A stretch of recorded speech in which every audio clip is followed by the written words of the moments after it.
Hello, my biddies. How are you today? I am fine. Did my grocery shopping this morning. That's why we're delayed just a little bit. Not too bad. Um, I ended up not having, well, didn't get around enough early enough to make coffee. So I decided to drive through McDonald's and get a frappe. So I'm hopped up on caffeine and sugar, and um, I got a really good night's sleep the last 2 nights. So yeah, I'm feeling good right now. Just hysterical.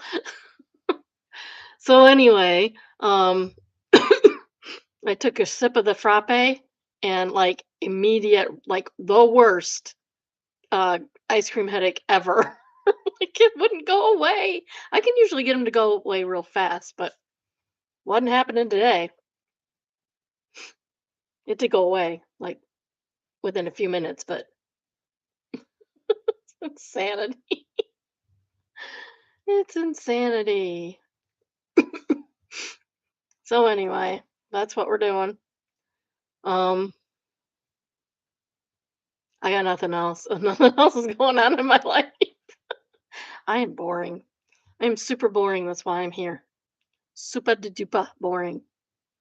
Um, so anyways, uh we have seven little Johnsons to start out with. Um, it is season 17, episode 4, point of view, you're raising a pig. And I swear these producers do not like this family at all. Like, because they're not talking about the pig that's already raised. Guarantee you.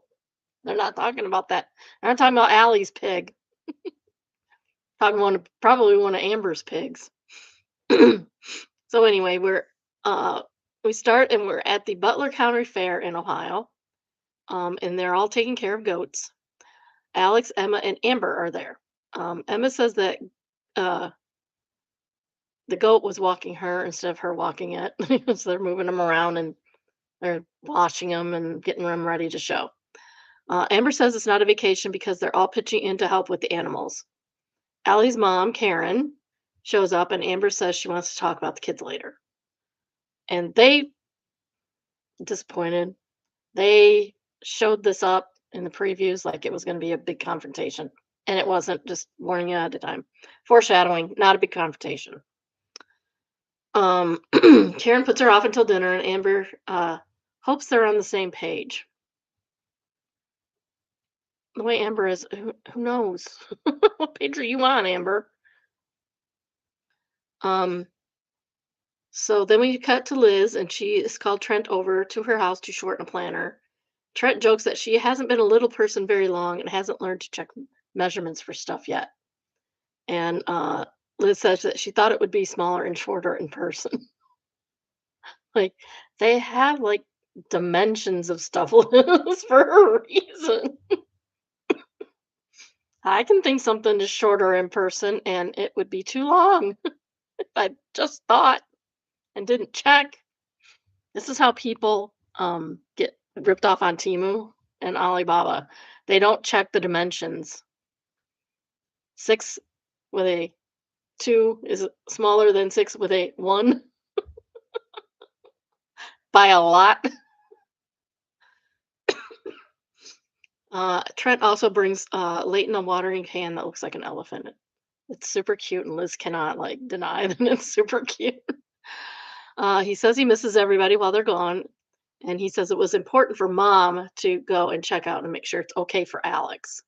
Like, you don't have any say in this. He is an adult. He's an adult person. If he wants to move to Ohio, he is going to move to Ohio. He says their family and their home in Georgia is all Alex has ever known. Poor Alex, never gone anywhere ever in his life. Hasn't gone to San Diego, hasn't gone to Baltimore. I could go on. I could just look up the last 20 years of um, little people conferences to tell you everything. Didn't go to Puerto Rico because they did go to Puerto Rico. They didn't invite Anna. Well, I guess they invited Anna, but not really. um, Uh, and yeah, the place where you were raised, if you didn't move around, is everything you've known for every child, and every kid eventually moves out of their mommy's basement. He's not that special. Liz says she expected Emma would move out before the boys, and Trent says Emma likes it at home. And Liz says Emma will never leave Leighton. Like, Leighton's not her kid. She's an aunt. She's gonna leave Leighton. She's gonna have her own kids one day, maybe. Maybe not. And yeah, it's really weird the way they talk about how Leighton is so attached to Emma. Like, kids grow up. Maybe they won't like each other in the future. So we go back to the fair, and Alex is going to show a pig in support of Allie. Uh, anyone in the open class can show a pig, or show anything they want, or do any other thing they want, because the fairs have produce. My dad shows every year at his county fair, and him and my brother-in-law compete on who has the biggest turnip every year. It's always one of the two of them, always. For the years, it was just my dad, and then a couple years ago, my brother-in-law beat him. He was not happy. My brother-in-law was ecstatic. They're silly. They're very silly. um.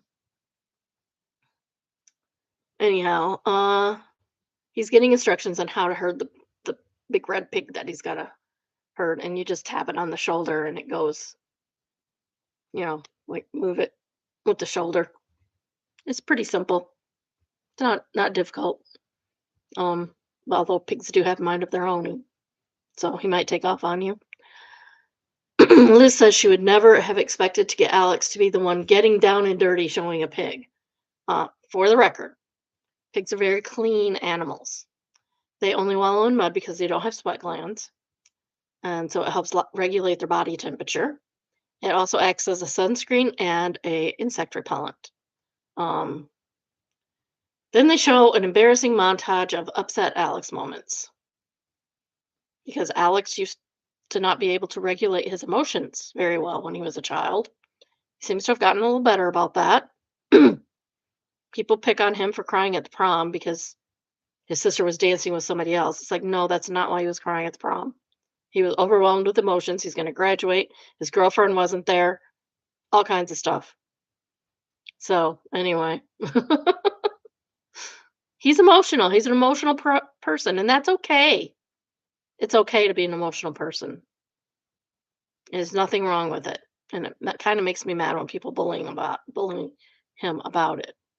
Not everybody is a stoic.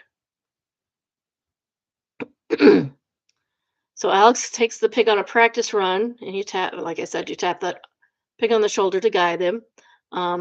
He also has to try and keep the pig between him and the judge. And Allie explains, obvious things about how it's harder for her to do, because she got short legs, and pig big. Pig's as big as her almost. Pig weighs way more than her. Well, pigs are, hefty. uh, the guys, Trent, Jonah, and Bryce, because Alex is not one of the guys, are going skeet shooting. And Amber explains skeet shooting very badly. I guess she's not perfect after all. Trent says he has grits at home. He says girls raised in the South. Because no one in the North knows what skeet shooting is, apparently. He says this because Amber correctly identified a shotgun as a weapon you use for skeet shooting. I don't think the South has the market on skeet shooting. That happens everywhere. Pretty sure that people do that everywhere, all over the world. I mean, it's Olympic sport, for Pete's sake. It's an Olympic sport. People all over the world shoot skeet. It's not a big deal. Stop acting like it's only something done in the southern United States. It's silly. So they decide that the loser has to run through the woods while being shot at with paintball guns. He shows her different shotguns, and Bryce's is a normal size shotgun. Trent's is a little smaller, and Jonah uses a youth model. And I assume that's because his arms are not only short, but he can't straighten them out all the way. So he has to use a small gun. I would probably have to use a small gun too, because I'm not. I have. I call them T-Rex arms. They're not as short as a dwarf, but they're not long. They're not long. Bryce scored a 15, Trent scored a 14, and Jonah scored a 9. Pretty good for 20 shots each, right? Mm-mm. Too bad they did 50 each. Took them 2 hours. 50 each. And Bryce only got 15. I really expected Bryce, Mr. Hunter Man, to do better, but I guess not. They're not very good shots. I don't know how he brings anything home. Trent says that they suck worse than a shop vac. I think they shut. I think they suck more than a shop vac. Jonah takes losing really well. I'm very pleased with him, his attitude. Back at the fair, the Johnstons plus Allie, her mom and sister, plus the camera crew decide to take in the carnival. Amber explains that there's two sides to the fair side, which is very family friendly, and the carnival side, which is not so much. I have been to the fair. I used to show at the fair. It's all family friendly. There's nothing not family friendly about any county fair I've ever been to. What's going on in godforsaken Ohio, as I call it, that is not family friendly at the fair. Just because you have more people on the carnival side, silly, silly to silly. um,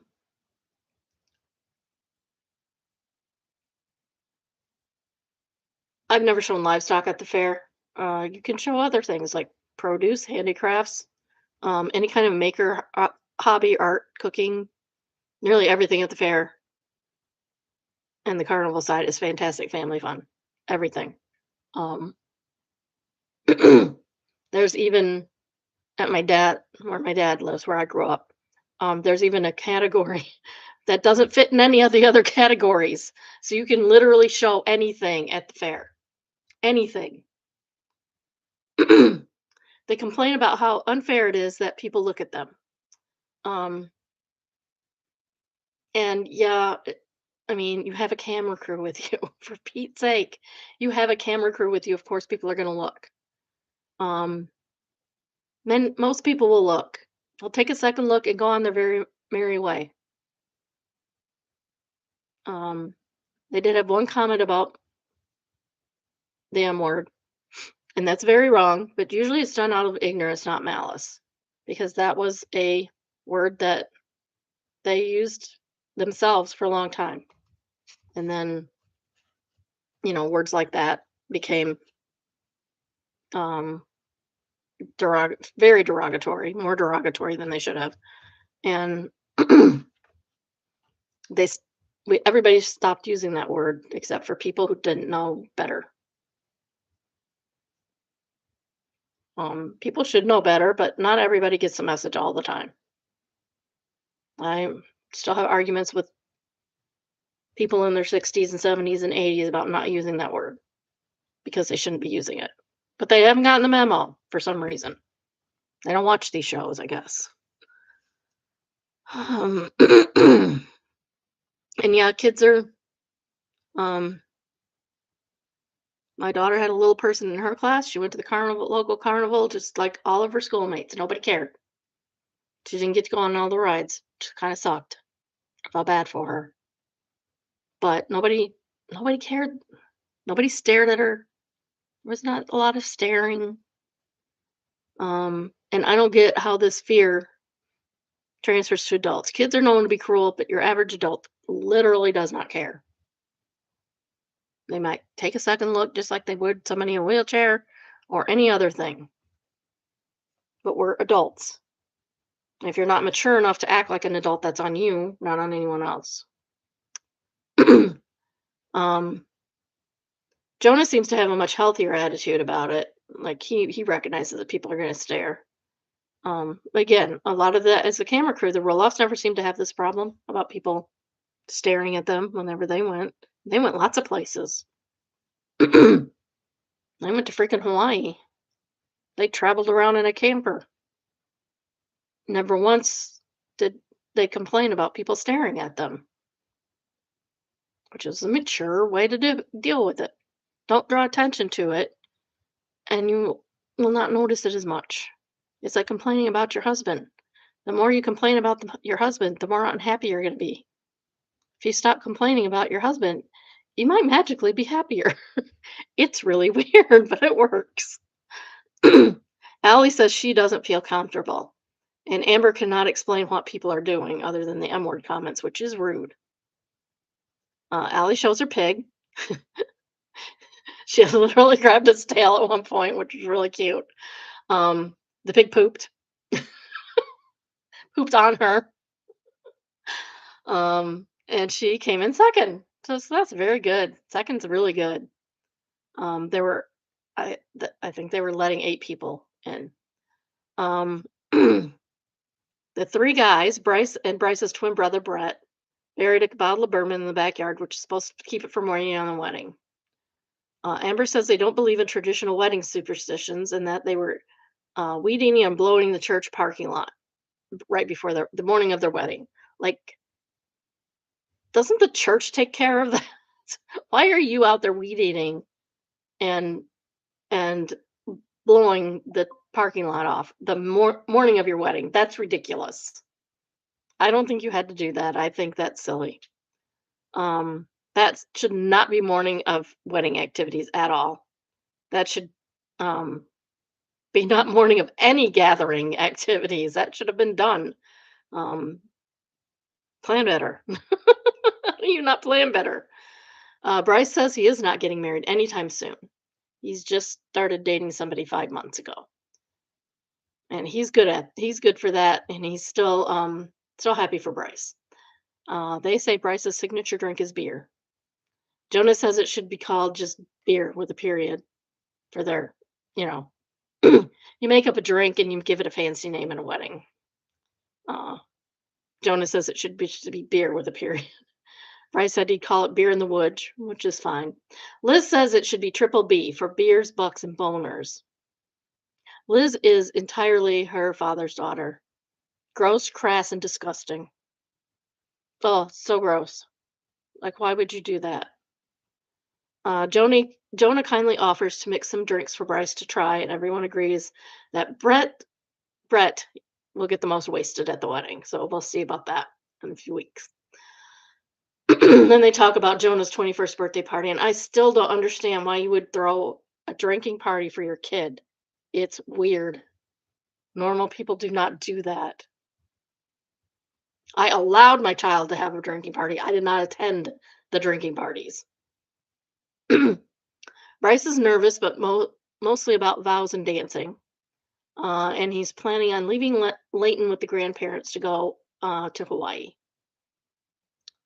Back at the fair, Alex is doing the final finishing touch-ups on the pig, and her dad says, "What advice do I says to Allie, what advice do I always give you?" And she says, "Don't suck." And Alex said, "It's good advice, and his goal is to not suck." He said it was pretty nerve-wracking. There were 8 entries, and he got fifth, and I think that's pretty good for the first time. The first 6 people get ribbons. So Alex is happy, and he did better than expected he would. Allie's dad said he did great for his first time out. He gets a pink ribbon that matches his shirt. It doesn't really match his shirt. His shirt is peach, and this ribbon is pink. 2 different colors. Sorry, it irritates me. Maybe you can't see it, but I can. Amber congratulates them kind of half-heartedly, in my opinion. Like, if my kid came in 5th, came in anything but last, actually, even if he did a good job and came in last, I would be so proud of him and hug him and say, "I'm proud of you." No, she just says, "You did good." I don't know how to describe it. Maybe it's just me, but she does not seem like it didn't seem like a sincere proud mom moment to me. And I know I would be way more enthusiastic. She didn't even hug him. Like, and I don't remember ever seeing like affection shown in this family. If it has been shown, it's been a long time. We'll see at the wedding because they should be hugging on each other at the wedding, right? Like, I haven't seen it. I don't remember seeing them, like, actually show affection to each other.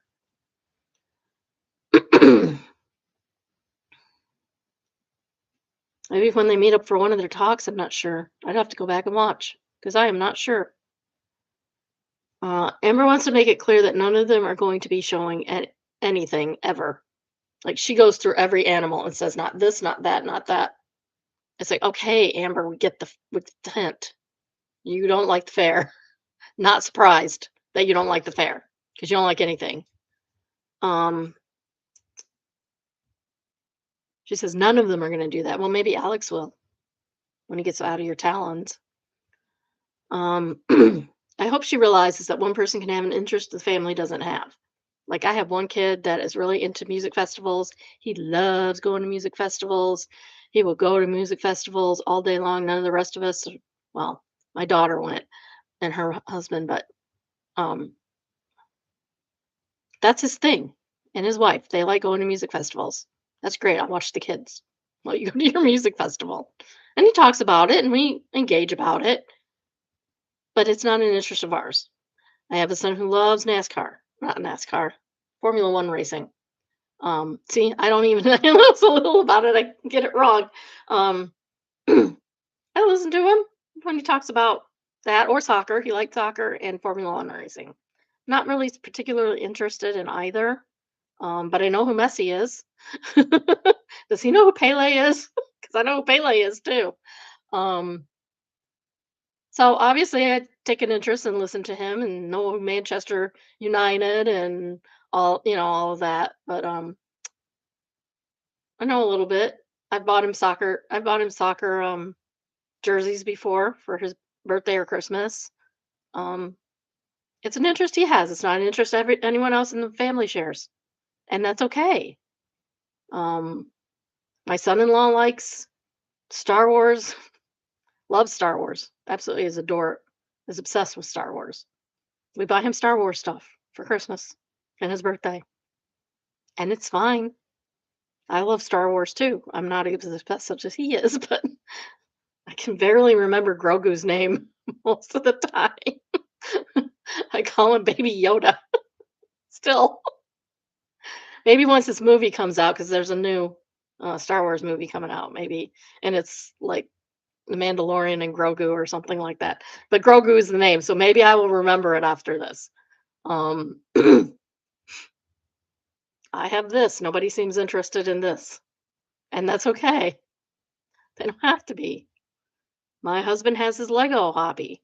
He goes to shows. He shows Lego at shows, at Lego shows. Uh, I got him into it. I've gone with him sometimes. I find it incredibly boring.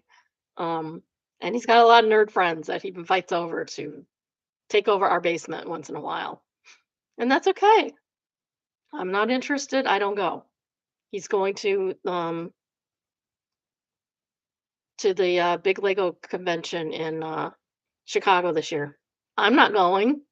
He's going to be there a whole week by himself. And that's perfectly fine because he has a hobby and he likes doing that. It's fine. My daughter and I went to see Hamilton because uh we both like Broadway shows. So we went to see Hamilton. Left the boys at home.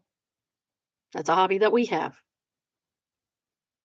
So anyway, different people have different interests and they're allowed to. It's fine. Bryce likes hunting and fishing.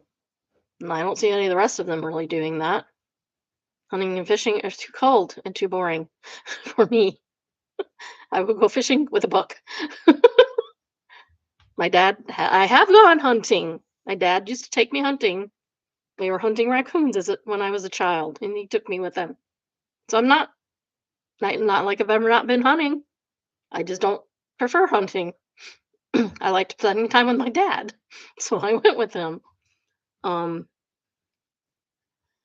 okay, so Trent describes what Jonah has to do for his last place in the shooting competition in excruciating detail. I am not repeating it.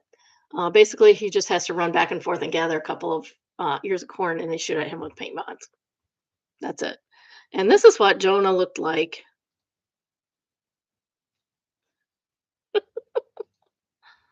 Wait a second. This is what Jonah looked like when he was doing the.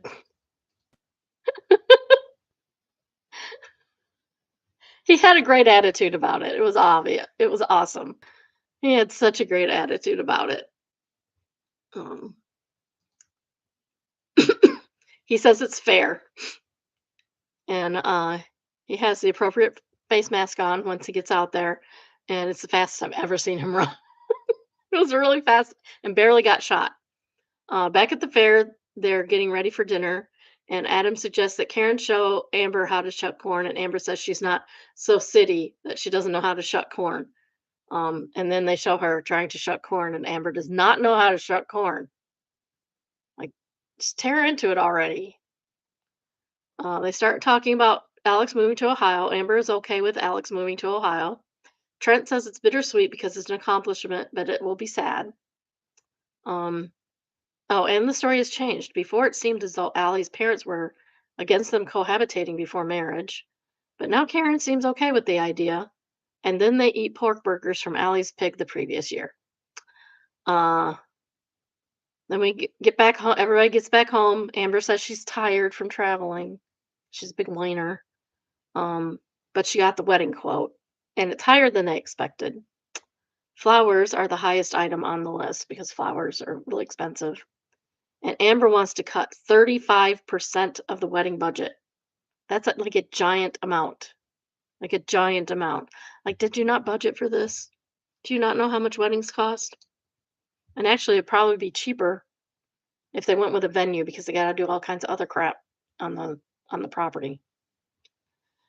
And that is that for the week. Thank goodness that's done. Tomorrow I will have a Plathville because I've already watched it. Plathville's also getting anticlimactic. Okay. So first up, we have Murdered by Words, and it is entitled "A Politician Actually Fulfilling Their Promise is Refreshing."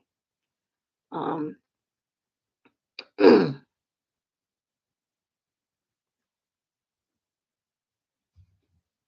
just in, and it says,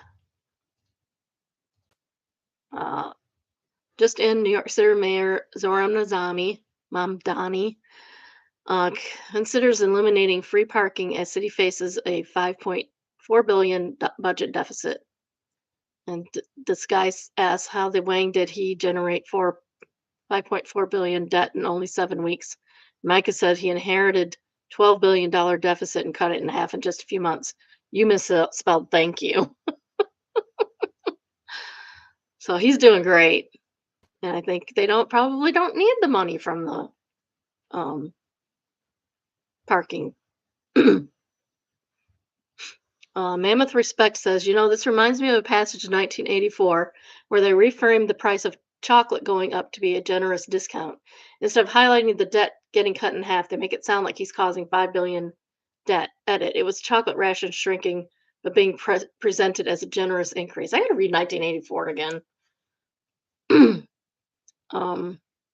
Not important guy here says the chocolate rations have been raised from 10 grams to 20 grams per month. I think the way they said it, they've been raised from 20 grams to 10 grams. In the book, a ration was 30 grams, and then they cut it to 20, and instead they announced they'd raised it from 10 grams to 20 grams. And Desiree Times says, it's remarkable how much of that has just become fact today. In fact, so much fiction surrounded by outlandish and insane is completely normal now. It's true. Mammoth Respect answers, I think the scary thing is it's no longer a matter of calling it 1984. It's the fact that we are actually now able to use examples from the book that scares me. Cars Carpal says, imagine being so thick as to think that Mamdani walked into an office where a budget was balanced. These people must have must have to pause eating so they can breathe. Used gas says, to be fair, their noses are so far up the right wing establishment's ass that they are forced to mouth breathe, even if that's still their default setting. And Apathy Monk says, that's classic conservatism. That's classic conservatism. Wing the economy, wait for the Dem to get elected to fix it, and then blame all of your mistakes on them. All while your followers, with their lack of object permanence, just bleed along. That's true. It's terrible. It happens every time. All right. Now for our 1-star review of our Arches National Park. Um, this one is from a retired traveler, and it is entitled Ruined by Overcommercialization. I bought a motorhome last year and decided this year on my way to Tucson to go through Moab and Monument Valley. How disappointed we were upon entering town. Way overcommercialized. The town is not the park, sweetie. No place to park. Waitress at a restaurant took her good sweet time, acted like she could care less that we were there. Or she was overworked and underpaid, and I bet you didn't leave a tip, did you? But it was mostly the over tourism. We had planned to go through Arches, but when we saw the rows of vehicle waiting in line to go through and the tons of cars coming and going up the first hill, we realized that what we thought would be a wonderful view of nature was a disappointed mess of hordes of people. What a shame. I don't know what these people expect. National parks are often very busy all year round. If they're open all year round, some of them close. I don't think the ones in Utah close because I think they're way too far south, and not mountainous enough, probably. I don't know. I don't know. I don't live in that area and I've never been there. I should go there sometime, shouldn't I? It should be one of our trips. Okay, next we have What Should I Do? And is entitled I Found Out I Slept with My Boss 7 years ago. Help. Oh, honey. I'm literally freaking out and I don't know what to do. In 2019, I went on a work trip with other people in the field. I ended up sleeping with someone. He said he was single and he kept asking me if I was single. He had no wedding ring or no mention of nothing. About 3 years later, I found out he was actually married at the time for 10 years and had 2 kids. I felt disgusted and thought at least the odds of us working together were so small. Whatever. The friend who told me also said he does this regularly with students on work trips. Oh, what a creep. He's a creep. He should be in jail. That's disgusting. So fast forward to this year. I have a new job, similar field. And today my supervisor's husband came over to help her carry her computer home. And imagine my shock when I see it's the guy from 2019. I don't think he recognized me, but now I feel so awful and weird and I don't know what to do. She's lovely and I love working with her, but I don't think I can even look at her without wanting to run off knowing what I know. Charlie LeRae says, if you like your job, you'll get over it and say nothing. I don't know. I don't know. I don't like that moral. I don't like that moral at all.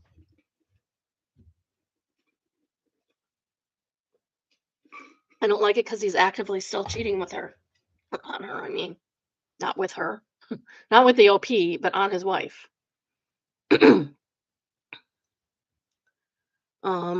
Oh, thank goodness. Hud Solo says, sad. Y'all let this degeneracy continue. Exactly.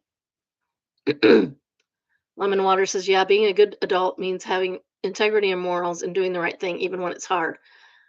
I know I'd want someone to tell me the truth, so I'd find a way to do the same. But that's why we live in a world where people think it's okay to do nothing and save their own asses.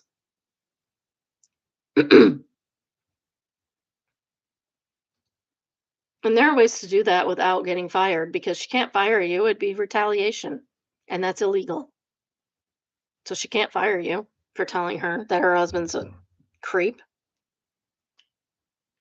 Somebody should have told Derek Swalwell's wife, a long, long time ago. 'Cause he's been doing that for decades too. Bikini says, I'm quite sure he recognized you and tried very hard to hide it, hoping you didn't recognize him. Elk Hunter says, 7 years is a long time, though. I doubt I'd recognize even half the one night stands I had when I was younger. I wouldn't know. I've never had a one night stand.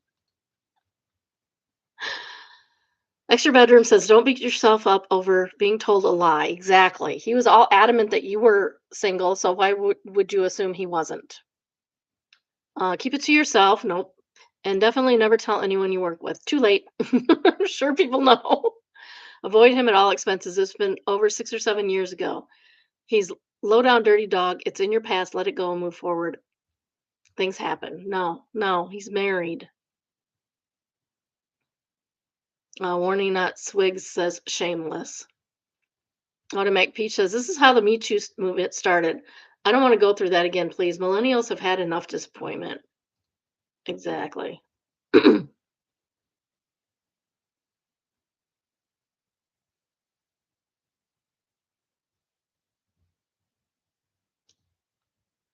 Next, we have malicious compliance. My manager told me to write shorter reports, so I did. For context, I work in logistics coordination. Every single week, I submit a report summarizing what happened with our shipments, delays, carrier issues, that kind of thing. Reports are usually around 1 page, maybe a page and a half. Detailed, clear, everything you need to know. 3 weeks into my new job, my manager pulls me aside and said, I quote, your reports are good, but they're too long. Cut out the fluff and nobody has time to read all that. I don't think you're supposed to read it all. I think you're supposed to be a report so that you have it in writing when you need to go back and see what happened. If something happened, you need to see what it was. I don't think you're expected to like literally read it. That's weird, if you ask me. Come on, get out. There we go. My hands get dry. I'm sorry.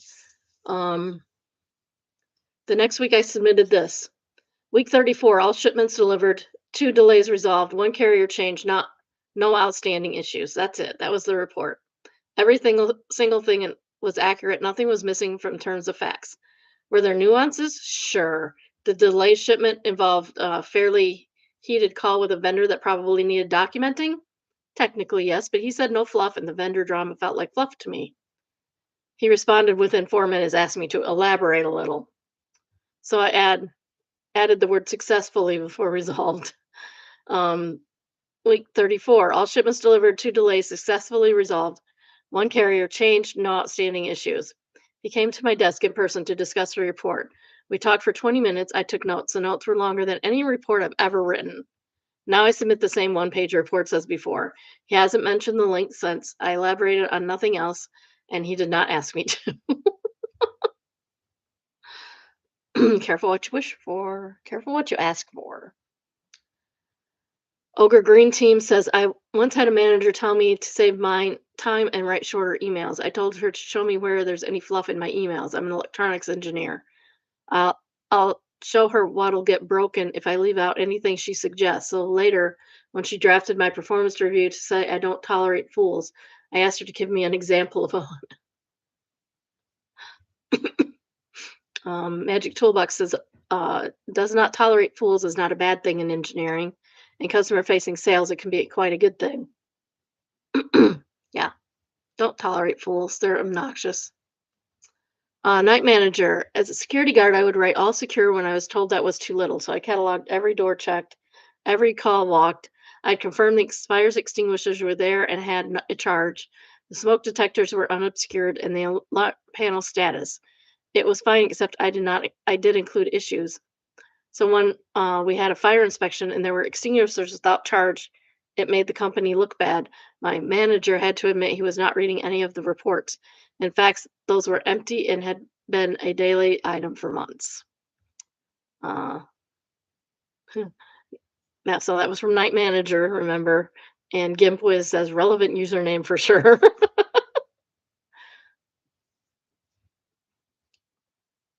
um, Shepson says, I had a boss who consistently came back to me about memos I had written him. No, pre-mail, pre pre-email, handwritten memos. Yes, I'm that old. Dude, same.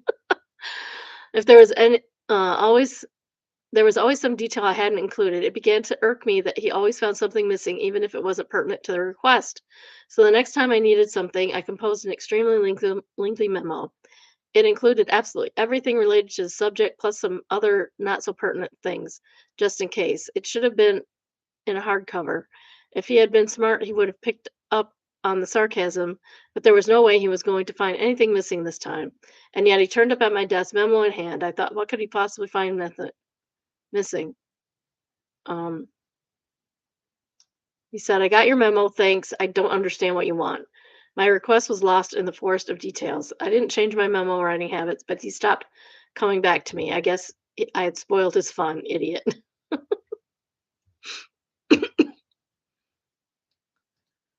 Oh, next we have evil buildings. And I think we may have seen this. Grand Lisboa in Macau, China. We've seen this one before already. I think we saw it last month. But if again, I liked the one from last month better because it looked more imposing. It was dark and leaning and very scary looking, and that's not. Me Bunghole says, nothing evil about that. It's surreal, something like out of an anime.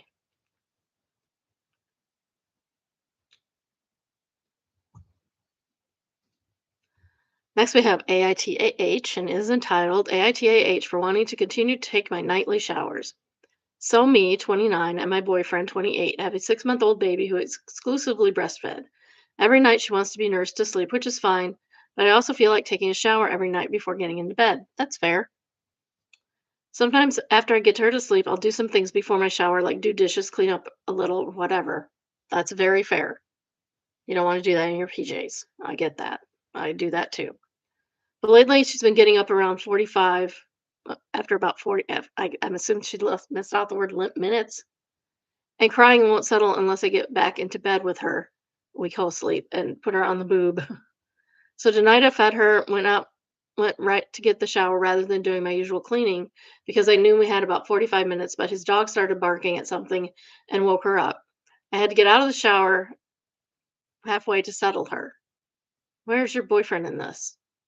Now he's telling me that I need to start showering during the day and I can't shower at night because she always wakes up, but like there's no one here to help me during the day. So I just feel like at night it makes more sense. Not only, yeah, you don't have, when is she supposed to do it during the day? How old is 6 month with a 6-month-old? Are you kidding? She either needs to take it in the morning before you leave, or she has to take it at night when you're home. And why aren't you helping? I also feel like he needs to learn how to settle her because it's not fair. All the responsibility is on me. That's true too. And I can't even take a freaking shower before bed. Anyway, am I being unreasonable? No. Like I want to continue to shower at night before going to bed, but I don't know if maybe I'm not being fair to him and our baby. Girl, you're 29 years old. You should know. Or yeah, you're 29 years old. You're nearly 30. Come on. Mango Way Now says that's what that means what I think it means. I'm in complete agreement. Uh, where TF is he during all of this? And Conflict Muffin says, right, dude can't spend a few flippin' moments with this baby so that Opie can shower. Seriously. So many men don't realize that moms work 24/7, literally no days off. Kids are a full time job. Keeping up with errands, cooking, cleaning is a full time job. Unpaid labor is a very real thing. Opie's partner needs to step the F up so she can do the most basic hygiene tasks for the sake of her own physical and mental health. Exactly. Kat says they do realize they don't care. They say they do, and they what they say to do because they want to protect themselves from having to do adult work and parent their kids. Turbulent Zone is one of the answers. Says this doesn't have to be the case. We started raising boys to become men and step up and be active fathers. Yes, exactly. My husband is an amazing dad. He's an active father, parented with me from birth to the present. We would fight over nappy changes, bathe her together. She mostly slept throughout the night, but he would make her milk first thing in the morning before even seeing to himself, and he would feed her and put her to bed. We weren't and still are a team. There's been so many times where either one of us was the sole provider and the other parent stepped up. I think all couples need to have this conversation before thinking about getting married because there are far too many women who are married single moms. 100%. Stabby McBackstab answers that one. But I'm sitting in a cafe with my wife and we are saying the same thing. Admittedly, I ranted a little harder than her. This dude has a kid. It kills me when there are still men who think they donate to the seed and their job is done. Wait 19 years and they can have beers with them. I realize this is probably personal because my dad was very much this way with my brother and I. Being able to settle a crying child is basic skill, no excuse. Peak Penguin says, So now he's telling me that I need to start showering at night. You need to start showering when I'm not here so I don't feel obligated to care for our child. NTA. Yeah. I'll go back to the top. And the third top rated comment is from Minnie Z. So you have a second parent in the house who's refusing to be an adult, help with the dishes, let alone be a parent to their child. Yes, he should be doing the dishes while she's settling the kid to bed if he can't bother to do it himself. Like she could breastfeed him, hand the baby off to him, and he could get the baby settled. My husband spent many a night with a kid, many a night with a kid that wouldn't sleep. He also took care of all the puke because I can't do that. Everyone has their talents. Dealing with bodily fluids is not one of mine. Um, Captain's Kaleidoscope says, "Good catch, unless useless mother, useless MFer." There was a lot of cussing there. Can't even do the dang dishes. Uh, no, no man in the world is worth this level of hassle. Val Halen answers, I didn't join the army until after college, so I was a bit older than most of my fellow soldiers and had been living on my own for quite a while, fully capable of caring for myself, like functionally adult, the bare minimum. The amount of men I saw that came in and didn't have the smallest wanging clue of how to do anything for themselves was mind boggling. These guys couldn't do laundry, pay bills, grocery shop, clean up after themselves, and so on. My kids have always thanked me that I started making them do their own laundry when they were 12, so they knew how to do it. They did chores. They did clean, help clean the house all the time. They didn't have to do it it wasn't like I forced them to do it every week like I was forced to do. But when something was dirty, they knew they needed to clean it up or help me clean it up. Um, my daughter knew how to clean a bathroom before she started working, and her boss was amazed because so many people do not teach their kids how to do basic chores, basic things that you have to do around a house. Just basic stuff, not including like painting and repairing things and stuff like that. Like they can't even change a freaking light bulb, it seems. It's not that hard. It made me realize that probably a good 90% of men go from one mommy to the next. They are wholly incapable of taking care of themselves in any way. I vowed to myself that if I ever had sons, they would not be like that because I was raising eventual adults, and I kept that vow. But I work and provide. MFer, shut up. You'd still be working if you were single. That's what useless men have told you to say so you can justify continuing being useless. If you didn't have a girlfriend slash wife, you'd not have a job or something. Um, Paul Meow Nation says, like if you didn't have a girlfriend, wife, you'd not have a job or something. These guys who quit their jobs are deliberately getting fired when they move in with a woman. Homosexual BS for real. If your mommy didn't teach you to do basic human activities that are essential for every basic human, your mommy failed you, and you need to pick it up the slack and learn how to do stuff. Learn how to cook. It's not that hard. My son knows how to cook. His wife doesn't think he does because he keeps telling her he can't. He can. They all know how to cook. I taught them how to cook. They know how to at least make an egg. If you can't do anything else, you can at least make an egg. Next, we have Neighbors from Hell, and it is entitled I Figured Out the Secret. We bought our new homestead in December and moved in immediately. With one exception, the neighbors have been amazing. That one neighbor, though, has made it clear her dogs are not a problem, even though they would cross the creek and come onto our property, growl at our children, fight with our livestock guardian dogs, etc.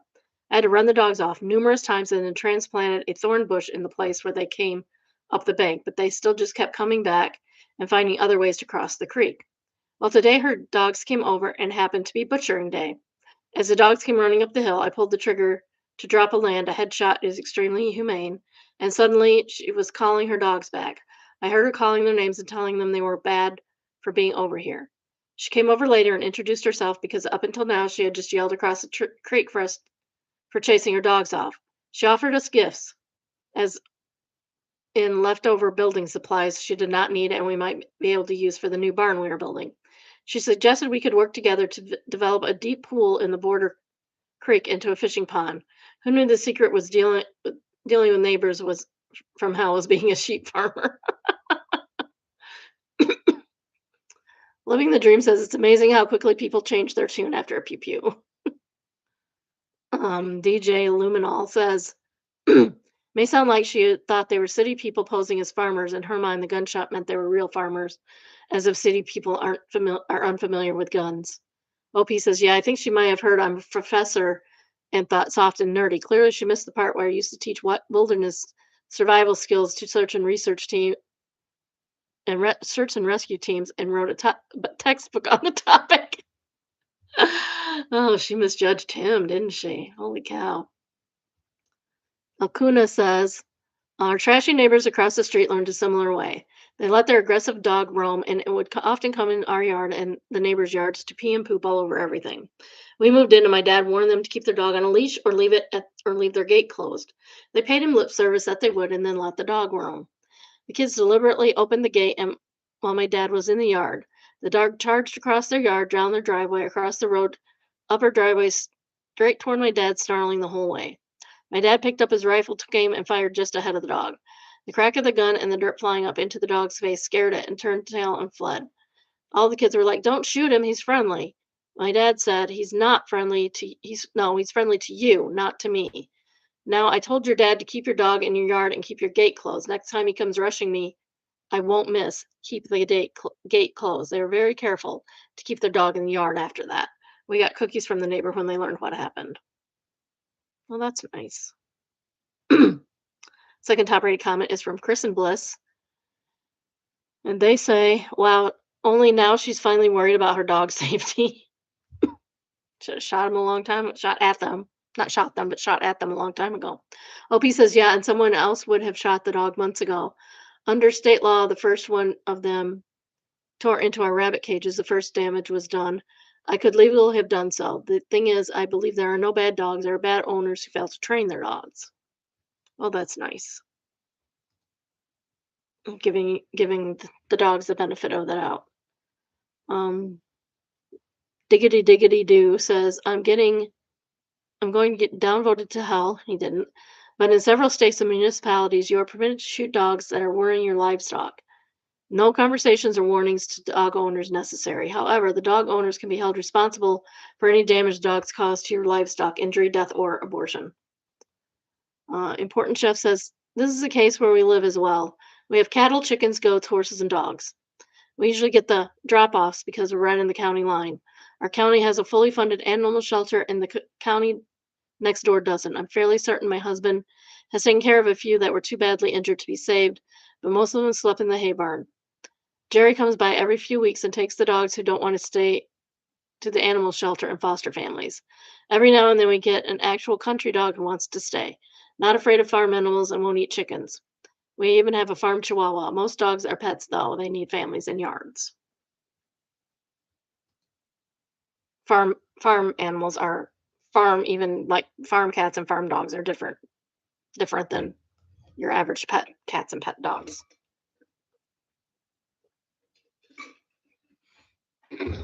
Barney, for instance, is not an indoor cat. She's an outdoor cat. They named her Barney before they knew she was a girl. Next, we have Benign Existence, and is entitled Benign Existence at the Airport. I'm a 60-year-old woman traveling alone. It's been a rough few weeks. My father-in-law passed Tuesday, and I'm going to visit a friend whose husband died. Oh my goodness, that is a lot to deal with. I'm so sorry, OP. I got to the airport early, anticipating long TSA lines, but they were short and efficient. Finding myself with 2.5 hours to kill, I headed to Panda Express for lunch. One of only 2 tables was empty next to a very fit-looking younger man in the back of the store. I'll be honest, my brain may have categorized him as a gym bro. As I approached, he pulled out the chair at my table and smiled, and he had the new bull deck chicken, and I asked him if it was spicy. He said he hadn't started it yet, and to my surprise, he insisted I have a bite. After he tasted the chicken, we both agreed it was delicious and then awkwardly went back to eating and ignoring each other. He left a few minutes later, and when he got up, he whispered in the air, "By the way, I really like your dress and boots. They're really pretty." I said, "Thank you and safe travels," and he went on my way, leaving me feeling a bit better about the world. He didn't even know what she was going through, and he was nice, very, very nice to her. Why can't we be like that? Why can't we all be like that? Like, I see somebody sitting alone, I always want to invite them to my table, and I don't know how to do it. Expensive Ferret says, "Thanks for sharing this sweet story from a fellow 60-year-old, 60 something.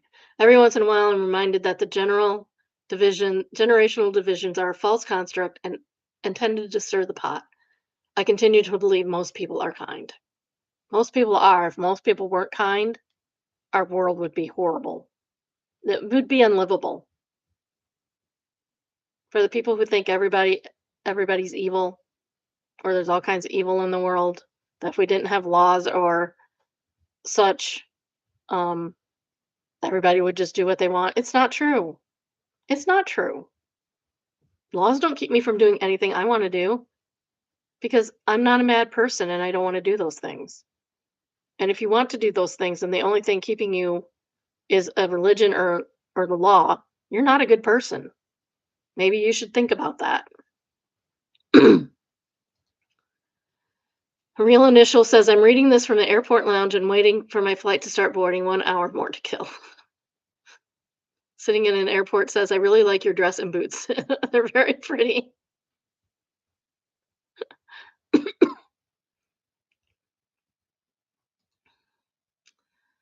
Mrs. Mondo Johnson says, "There was a restaurant near me with amazing desserts. Whoever went in our family would get something different from each other, and then we'd pass the desserts around the table to try a bite of each if we chose to. One visit, there was a table next to us who saw how we did and decided to try it as well. They were just being served their desserts as my family was leaving, so I stopped at the table to ask what everyone ordered. I swear it wasn't weird. We had been talking back and forth for quite a bit. Someone has strawberry rhubarb pie. Oh, I love strawberry rhubarb pie.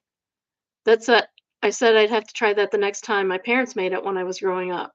This man gave me an unused fork and gave me his first bite. Our server came up and said in all her years she had never seen it happen. It was delicious." Be nice to each other. It's not that hard and it costs you nothing. Next, we have Found Satan, uh, entitled "Their Social Media Manager Got Fired or Got a Raise."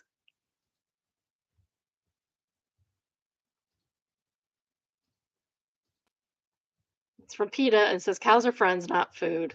And Trap Daddy says, "Name one cow you're friends with," and PETA says, "Your mom."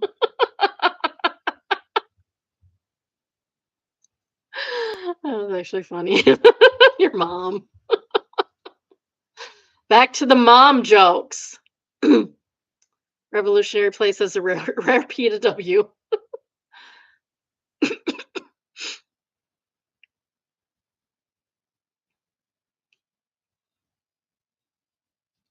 Uh, Atka Bill says the answer so that should I ate your mom today.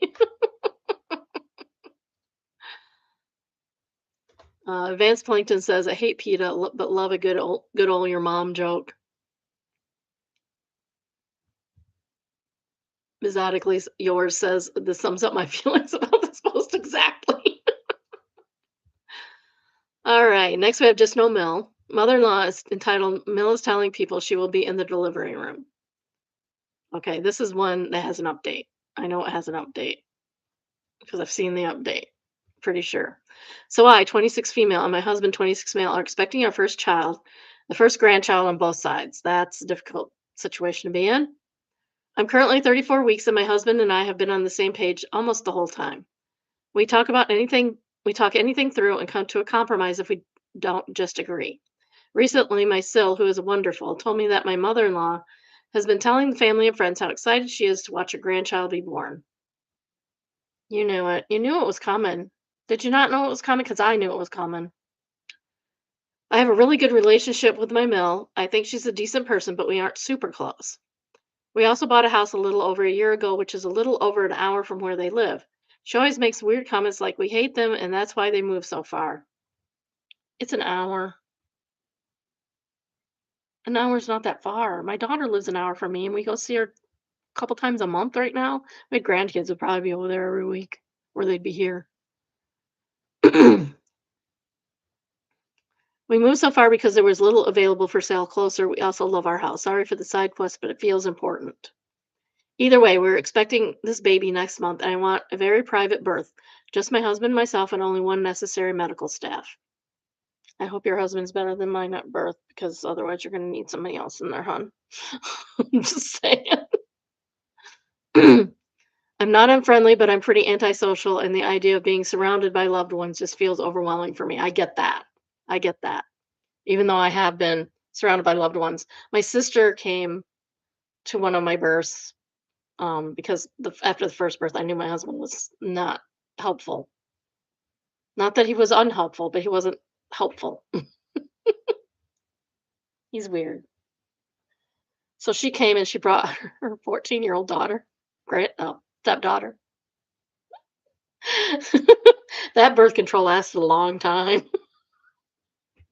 If you don't want a kid to have if you don't want a girl to get pregnant, take her to somebody's birth. The poor girl was sleeping on the windowsill at one point because it was taking forever. I have issues giving birth. My sister was great, by the way. Um, but she's a nurse, so she knew everything. But it lasted. She didn't have a kid till she was 21. Okay. And then the last birth, my best friend was there for a while, for a long time actually, and then she had to leave. She got too tired because it was 24 hours. It was even longer for the second one. First one was a C-section, so he doesn't count. um,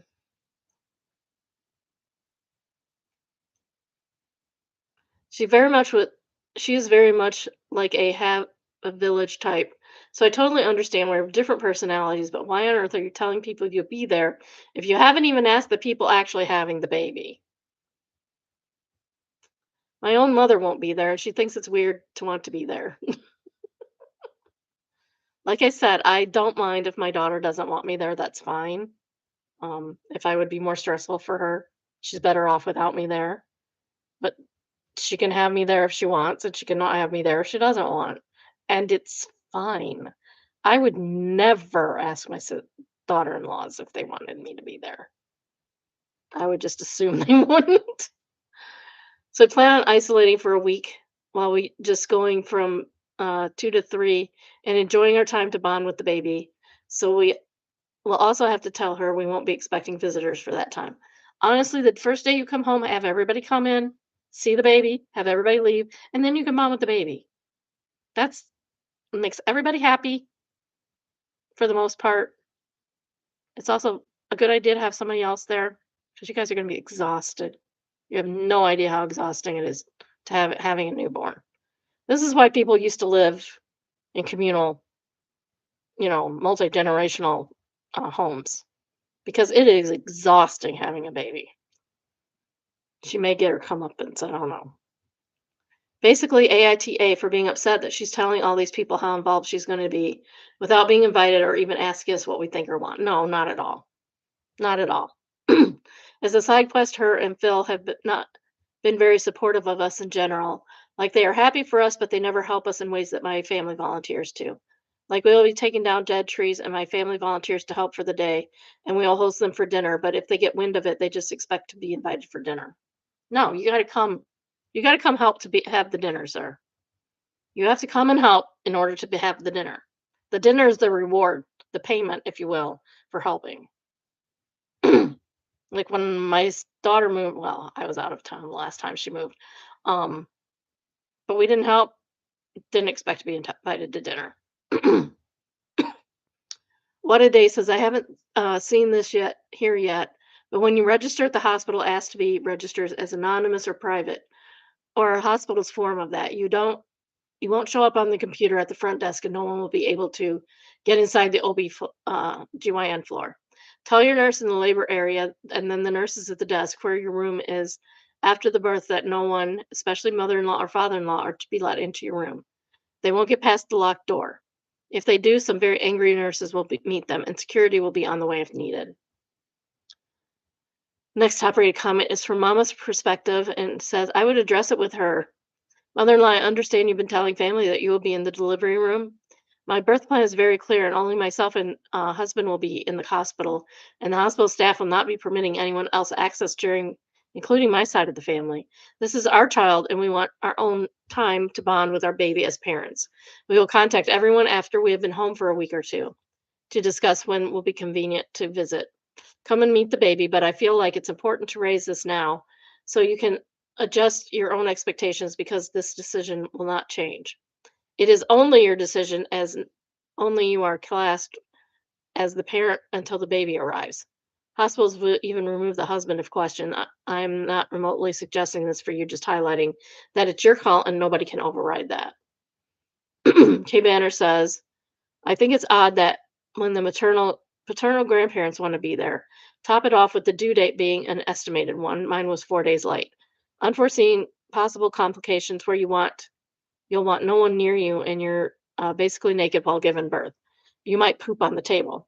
Why would anyone think it's okay to see that?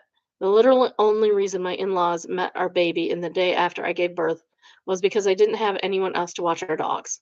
And that was a nightmare for me as they ate us out of the house and home and left massive mess for me to clean up when they left. That's just rude. Why would you do that? You know she's having a baby and she's in no shape to clean up after you. What the heck is wrong with people? Tell your husband you just want it to be both of you, and once you're adjusted, you can talk about meet the baby date. He gets to have that conversation with him, not you. Tell the staff no one but him is allowed in there. They know what to do.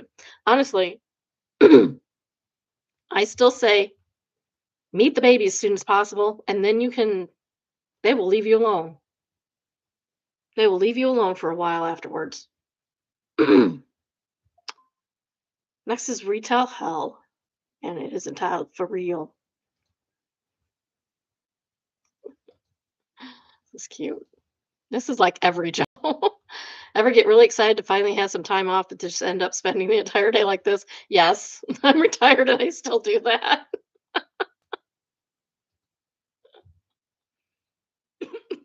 I'm retired, but I do this, and this is like having a job, I swear. Anok says, those are the plans I made for my day off. I work retail, so I don't want to be around people. Girl, I can relate. One pangolin said, answered this 100%. I've been working customer service in a grocery store almost 13 years now, and ever since the pandemic, I can't people anymore on my days off. I feel like I'm so irritated from my workload that I'm not fit for human interaction on my days off. It's true. It's true. I was there. I know. 600 calls one day during the pandemic. It's crazy. Special reporter says I made plans while at work. Then the energy level is depleted for Saturday. That's why we need a 3-day weekend. We need 3-day weekends. Day one, just to recharge. Day two, to do chores. Day three, to do something fun. Next, we have Petty Revenge, and it is called Shower Revenge. Without my.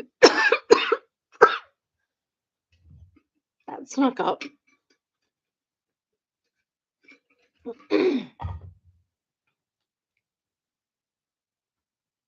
Waiting. Yeah, it didn't feel like it was over. Without my glasses, I see just colors. I shower without my glasses, so I rely on distinctive bottles. Transparent one is the shampoo, pink is the conditioner, etc. I also have a long-haired cat that likes to shower. Combining both our shedding and the drain can get hairy. I don't see it, but my husband with his good vision can see it. And so the cycle goes. Husband complains that he got tons of hairs out of the drain. Callie and I look at him with sad eyes and promise to do better, and we move on. Crisis averted. It's not that I don't want to help with the chore. It's just that it's not intuitive to enter the shower with the glasses on. You cannot see the drain from outside the shower. It's only visible once inside.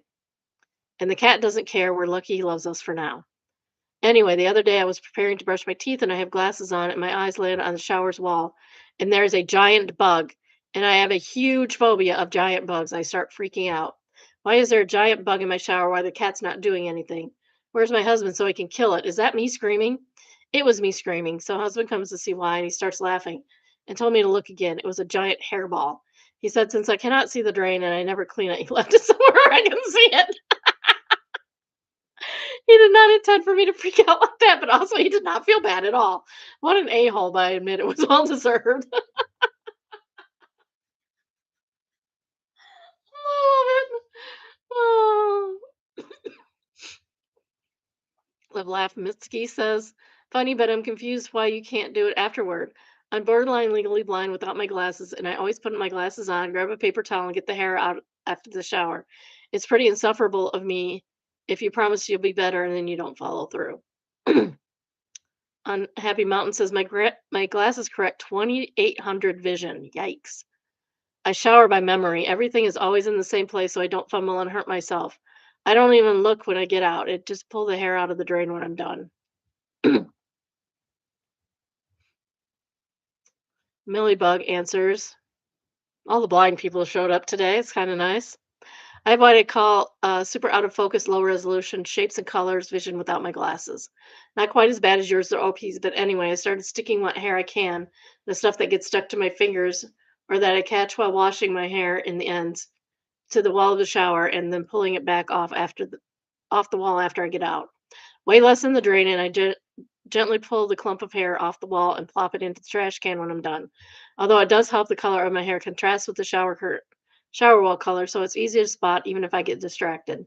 I also figured out brushing my hair thoroughly before a shower can reduce the amount of lost hair. Yeah, because it's going in your brush. Classic Fantastic says, your husband has the right idea. I'm glad you acknowledged that you deserved it. It's not that difficult to pull hair off the top of the drain after you shower. If it's steamy from your shower, just wipe your glasses afterwards. Ad Accomplice says, or forget about wearing the glasses. Just make it a habit to pick the drain every time. Sometimes you'll get uh, hair, sometimes you will not. But now it's a habit, so it always gets done. Our shower, for some reason, doesn't catch the hair on top. It all goes in, and then my husband cleans it out later. But it like never clogs the drain. It's really weird because I know I lose a lot of hair. Last year, I lost a lot of hair. It was a ridiculous amount of hair. So I know what's in there, but you can't see it, and it doesn't clog the drain. And I don't know what the magic of that drain is because I know it's not normal because the other shower don't do that. um, Tom Jod says, just take a minute after you're done, put your glasses and clean out the hair. It sounds like you're just being lazy and claiming you're too blind to do it. Sounds like you're 14. Mm. OPE says, I'm not claiming I'm too blind. I'm claiming out of sight, out of mind. And she got almost 200 downvotes on that. Callan says, if you're damn near blind, it isn't everything out of sight, therefore out of mind. It's a good point. No, I should be doing it. It's just adulting. And Coder Joe says, wait, you have a cat that likes to shower. And my life as a dice roll says, answers asking the important questions. Some cats are water cats. They like the water. Next is Am I the Jerk? And it is entitled AITJ for locking my patio storage bench after my neighbor kept treating it like a shared seating for her guests. No, I'd lock it too. You cannot come over here and take my stuff. That's rude. Rude rude and not acceptable. Unacceptable. I live in a small apartment complex with those ground floor patios that are technically private but very visible from the courtyard. Mine is tiny, just two chairs, a plant shelf, one storage bench where I keep gardening stuff, a blanket, and my shoes if they are muddy. Since spring started, my next door neighbor has been having people over a lot more. Fine, not my business. What became my business was that her guests kept ending up on my patio because there was more room, and specifically on my storage bench. At first, I thought maybe it was a one time thing, but it kept happening. I would come home and find half empty cans on my table, my bench scooted 3 feet over, and once my cushion on the ground because somebody had apparently decided it looked better there. I asked her twice to stop using my patio furniture. She laughed and said I was being kind of intense because it's all basically one shared outdoor area visually. No, ma'am. Did you pay for the bench? No? Not your bench then. Last week I came home and there were 3 people sitting on my bench while she was inside grabbing drinks. One of them actually apologized and said she told him it was fine. So the next morning I bought a simple outdoor lock for the bench and looped it through the frame so it cannot be moved without undoing it. It looks like a little ridiculous, I know. Now she's offended because she says I made the courtyard look hostile and embarrassed her in front of company. Oh, wah, wah, wah. She asked you not to use her stuff. A couple of neighbors think I could have handled it less pettily, but I honestly get tired of my patio turning into overflow seating for people who I do not know. AITJ. No, not at all. Not at all. As a matter of fact, your neighbor is a jerk. Your neighbor's a jerk. Employment Green says NTA. It's supposed to be NTJ on this one. Your stuff, your rules. Shared visual space does not mean shared permission. OP says, that was basically my thinking. Visible is one thing, but people were leaving cups and moving my stuff around. So it stopped feeling remotely normal. And also the cups, throw them on her patio area. Just throw them on her patio area. You don't have to clean that stuff up. That's ridiculous. Pomelo Pepper says no one's stopping her from buying her own bench.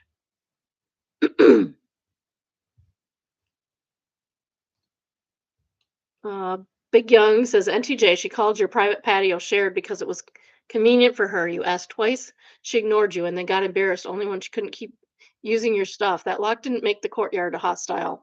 It made your property boundary impossible to pretend not to see.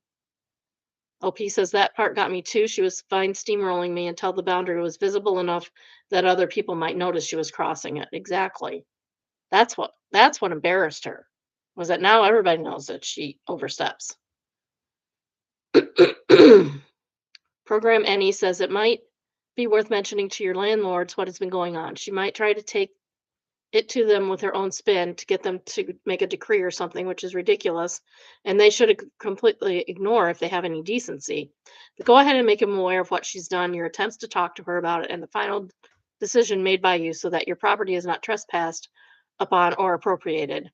Do it both verbally and in writing if you can. Paper trails are lifesavers sometimes. And OP says she's going to do a quick email.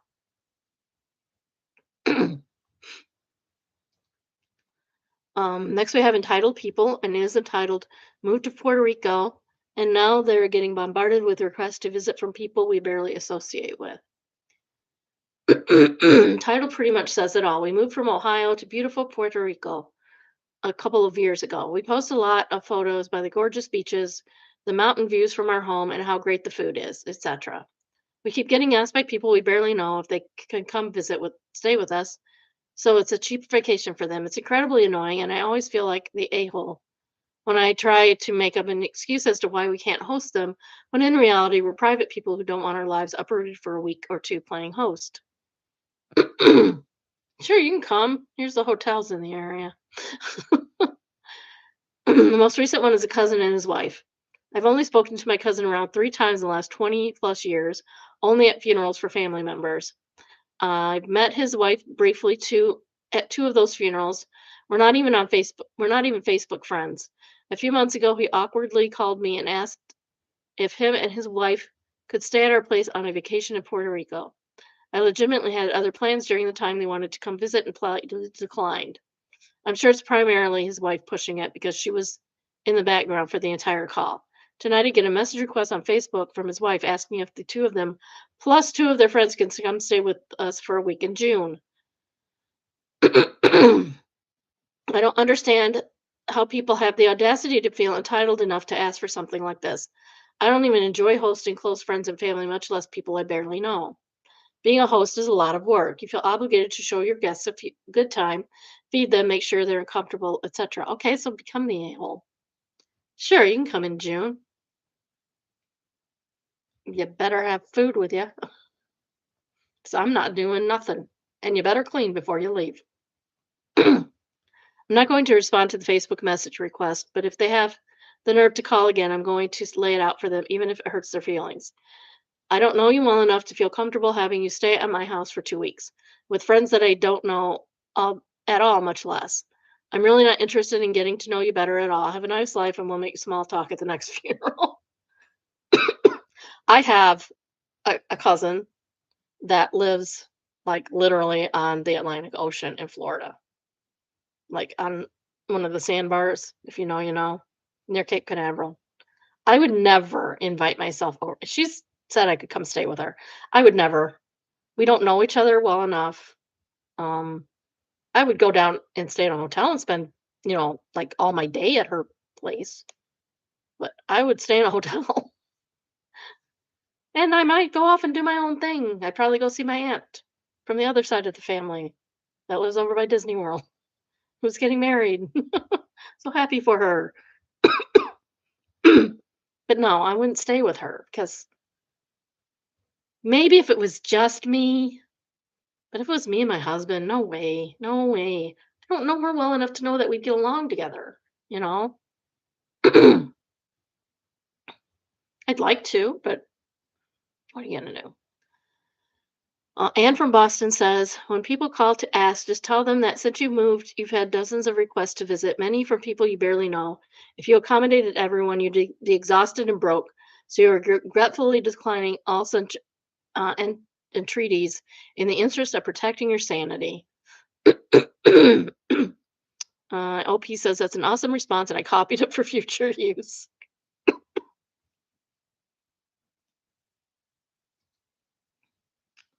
Uh,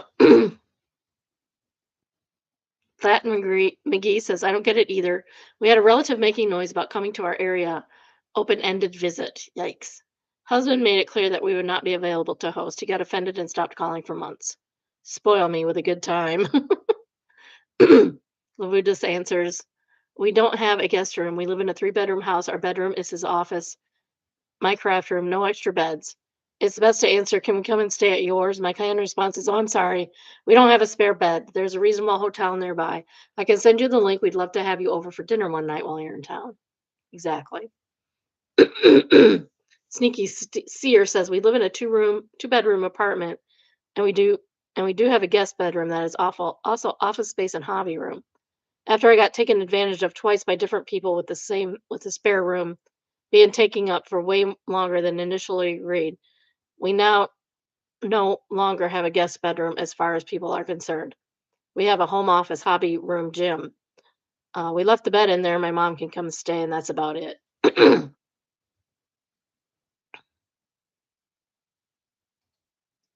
Okay, Level says when I moved to a tourist area in the US, I actually got Facebook message from people in high school that I barely knew, asking to bring the entire family of 4 to my city and stay at my home and show them around. I'm serious, like several of them. That's scary. OP says, been there, done that too. I graduated from high school way back in the 1900s, 1995, 97. If we haven't talked in almost 29 years, I'm definitely not inviting you for a free vacation. I even had somebody ask if they came to visit, could I help cover some of the airfare? Is Audacity on sale? Is it in one of those boxes you can get like returned stuff from Temu or Amazon or lost luggage or something? Is it in there?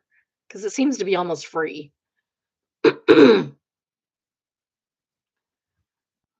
Now we have expectation versus reality. And it's entitled Banana for Scale. And I don't know what this is.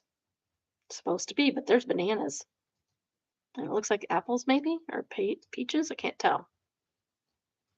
I don't know what's in there, but it's covered with bananas. It's bananas.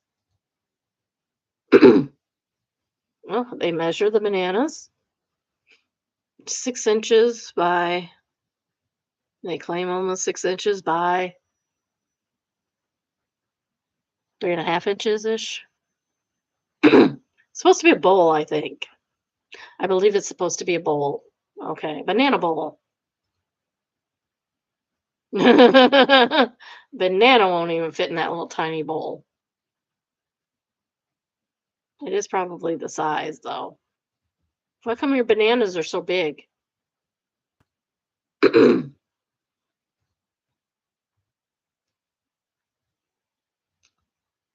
August says the first picture is absolutely misleading. The second one is accurate. The first picture looks like the bowl is fits one apple. Yeah, it does.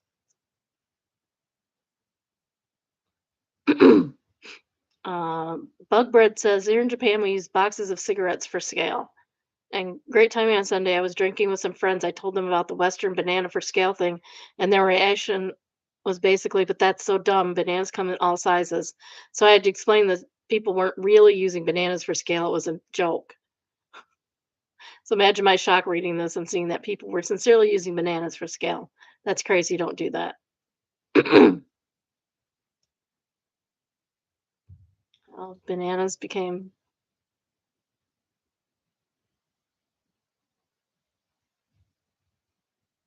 banana for scale is an expression indicating that a banana has been placed in the frame of a photo, revealing that the true life size of the object in uh, on display in relative scale.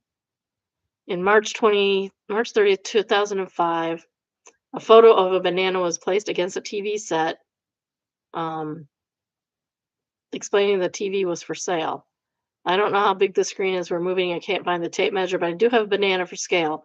Oh, wait, my husband says it's 19 inches. Oh, well, I'll leave the banana for interest. Please be interested. And then 5 years after that, it took off. The bananas for scale. It's a funny little joke.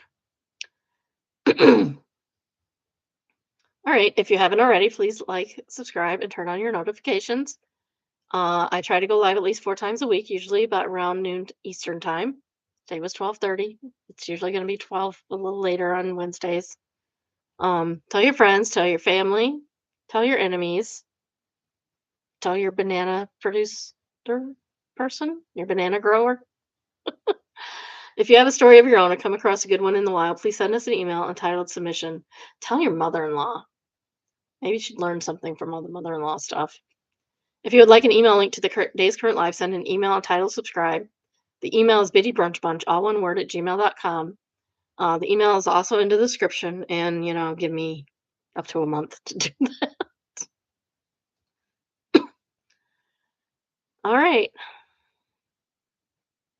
Why does this look exactly like the one from yesterday? I am confused. I'm pretty sure this is the one from yesterday. It is. It is the one from yesterday. Why is it the one from yesterday? I don't even use the same paper to do that. Let me see what we got going here.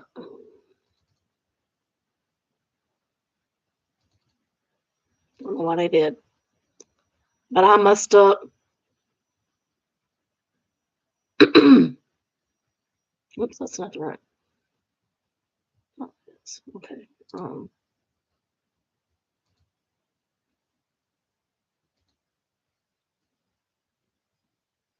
I think it was supposed to skip today. Okay, we're skipping today. We're skipping real estate today. I don't remember why. Next, we have Signs with a Story, and it's entitled Just Stop. And of course, it's a sign, so I have to show you.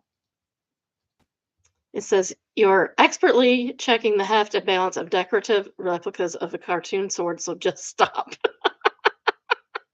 It's not a real sword, it's a toy. It's a decoration or a toy. Not the Pope probably says, "I'm fascinated by the mall ninja store, discouraging people from being mall ninjas."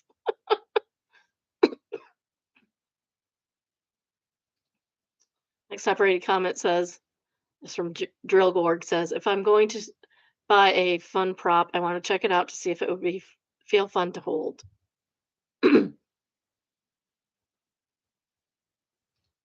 Counterpoint, no.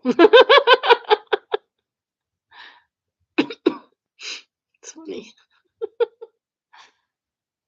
If you're buying a sword, you're gonna want to hold it at some point. This is from Confession. It is entitled "I constantly lie about taking my breaks when I'm at work. Where I work, we don't get paid for our lunch breaks. Depending on what shift I'm working, I either get a 45-minute break or a 1 hour break. That's a long time. Don't ask me.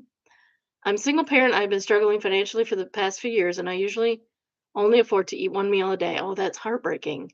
So I tend to skip breakfast and lunch, and I don't eat until evening. My kids do that on purpose. They do it on purpose. It's weird. On my breaks at work, I used to sit in the staff room and not have anything to eat. But I got so fed up of people questioning why I wasn't eating that I just started working through my breaks. If a supervisor tells me to take a break, I just say okay and go and work in a different area of the store. Or if they've asked if I had my break, I I say yes.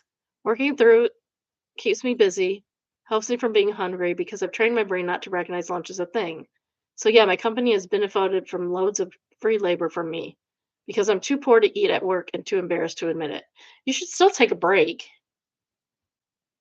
Literally, that's illegal on the company. If you're working and they're not paying you, that's illegal. Don't give away your labor either.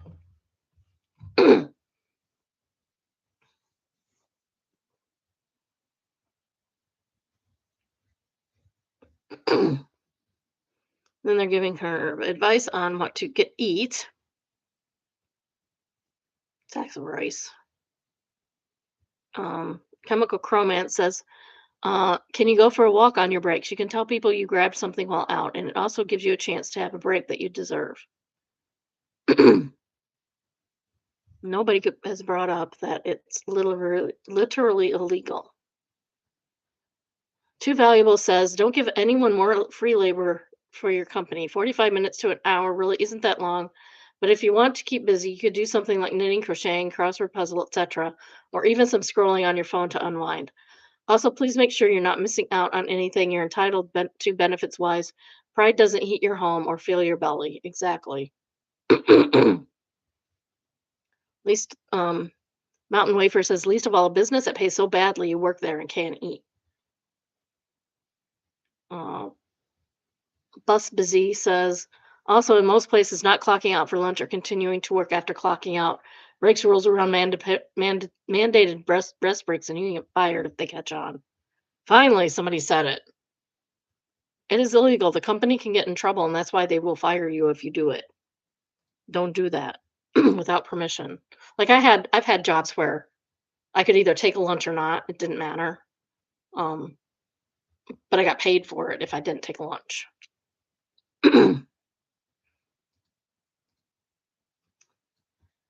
All right. Oh my. Interesting AF. Jeff Bezos' property has fences that exceed the permitted height, yet he does not care, just pays the fine every month. Oops. Not what I meant to do. Here are his fences.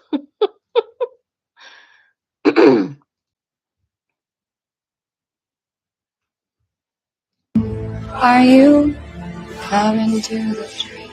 They strung up a man. They say you're not free. That's wild.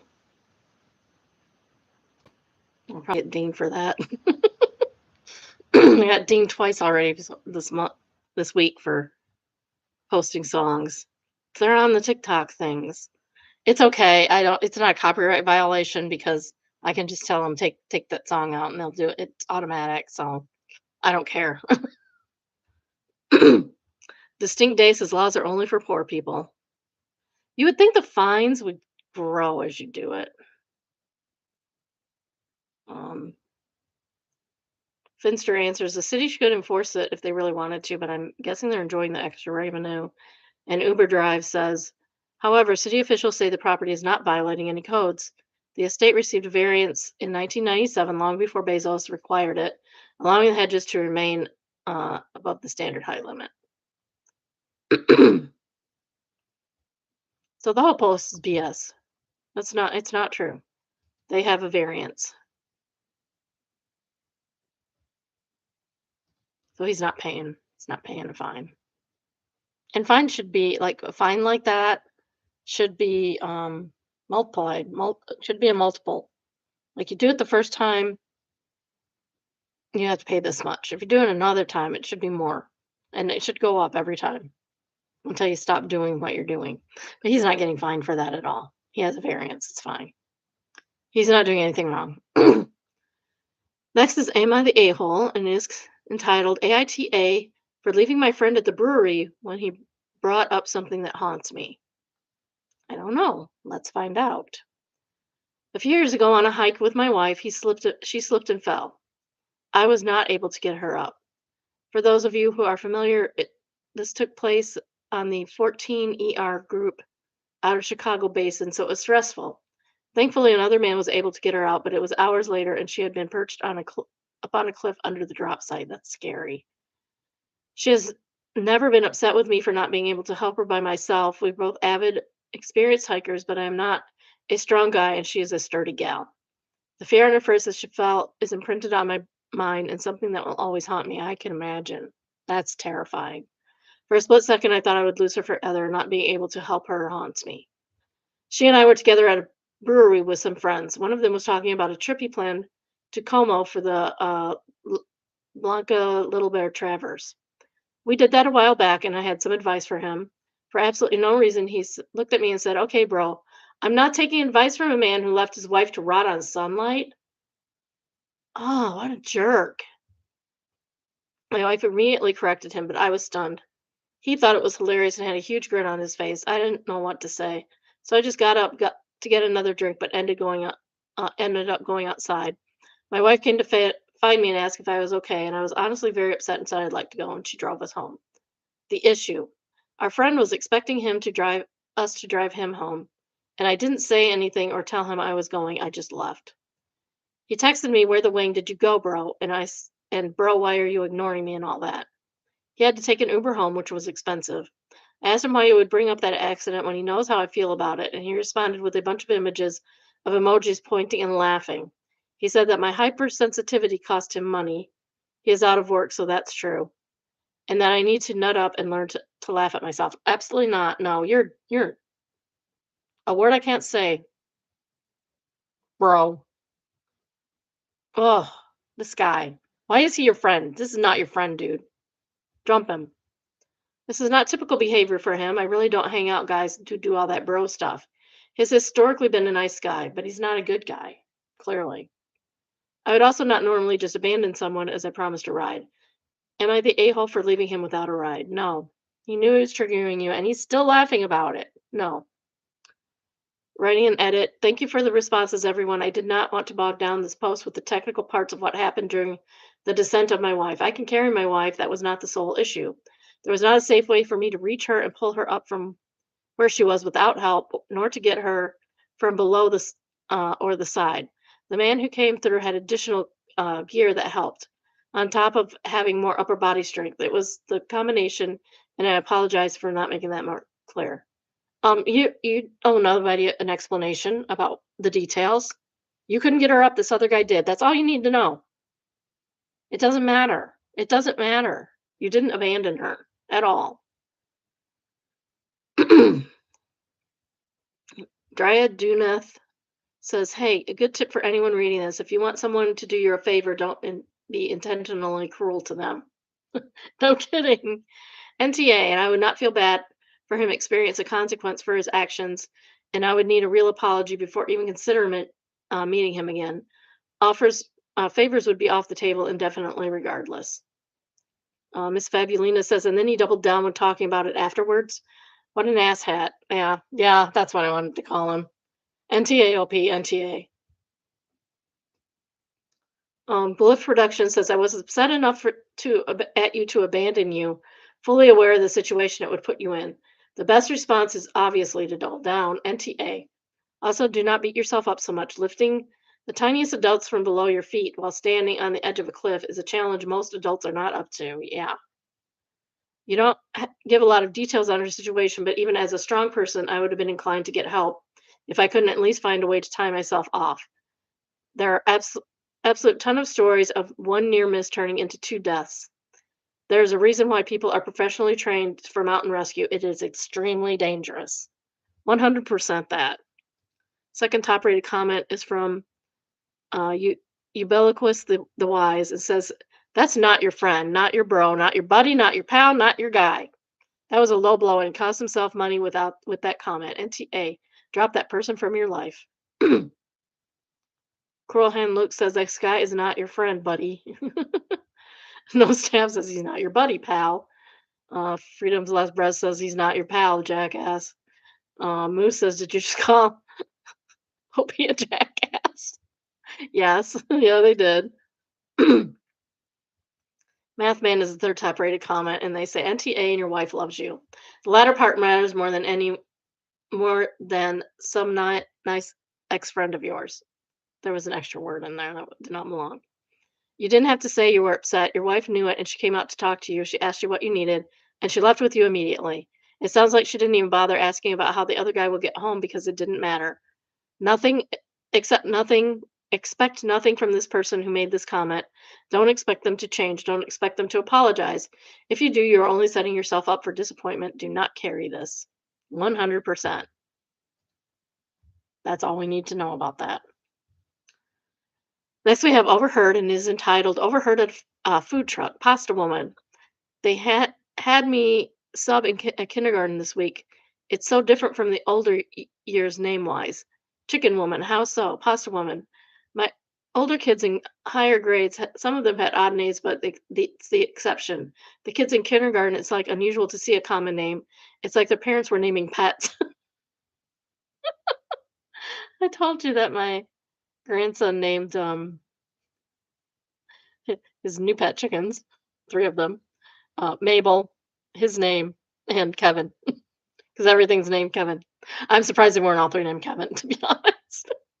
Chicken Woman, you never knew.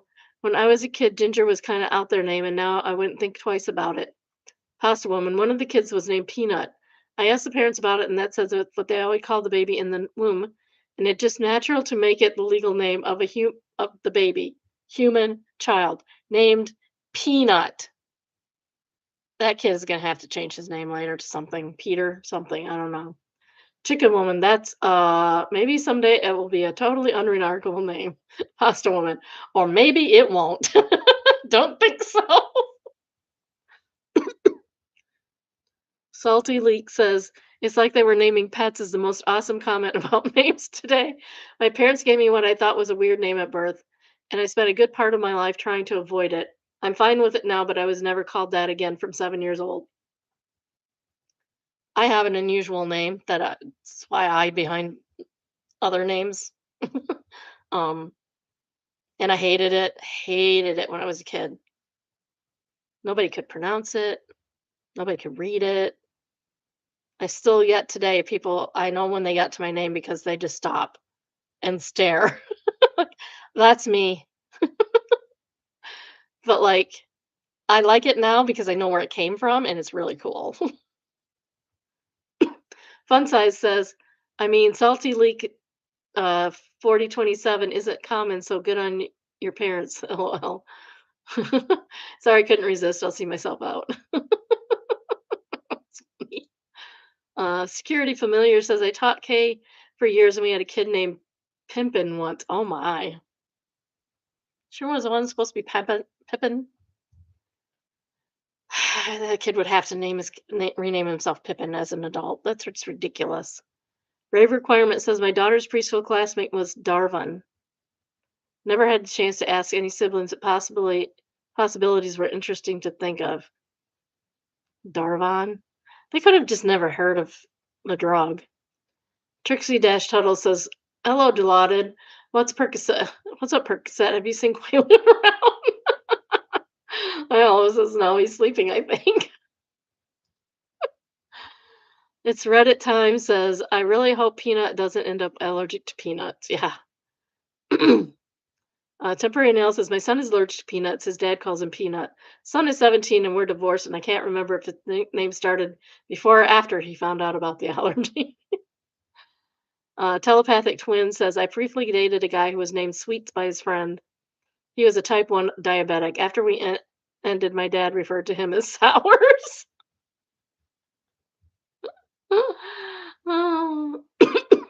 Okay, here's a not safe for work one, so you might so be forewarned, and it is about abortion.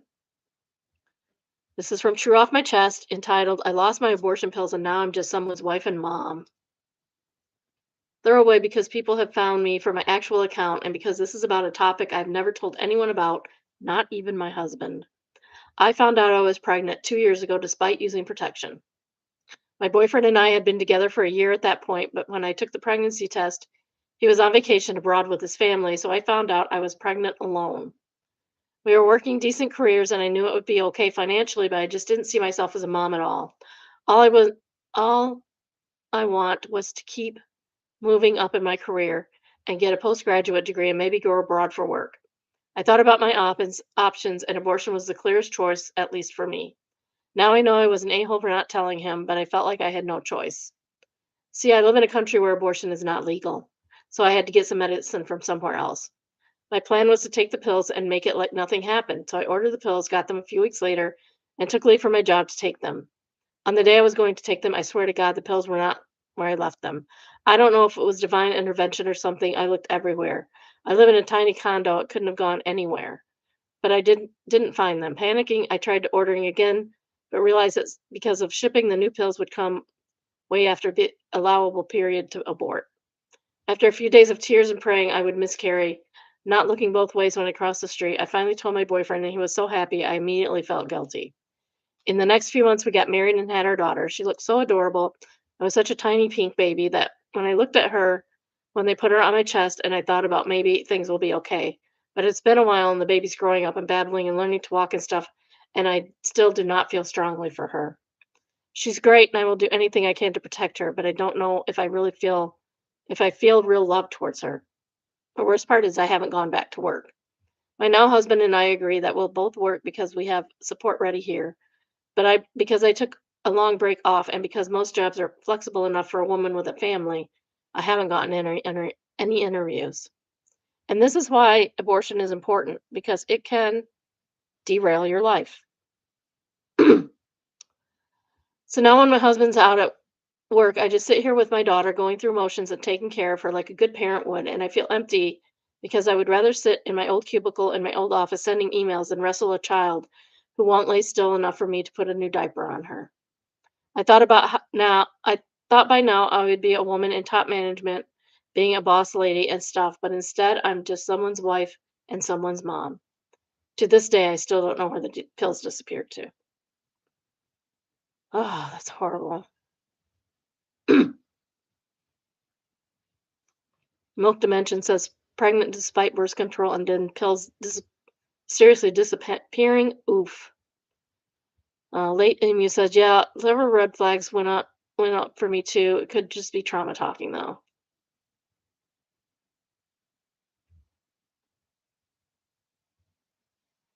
Master Q&A is the second top rated comment, and they say, someone who really didn't want you to take the pills took the pills away. Sorry that happened to you.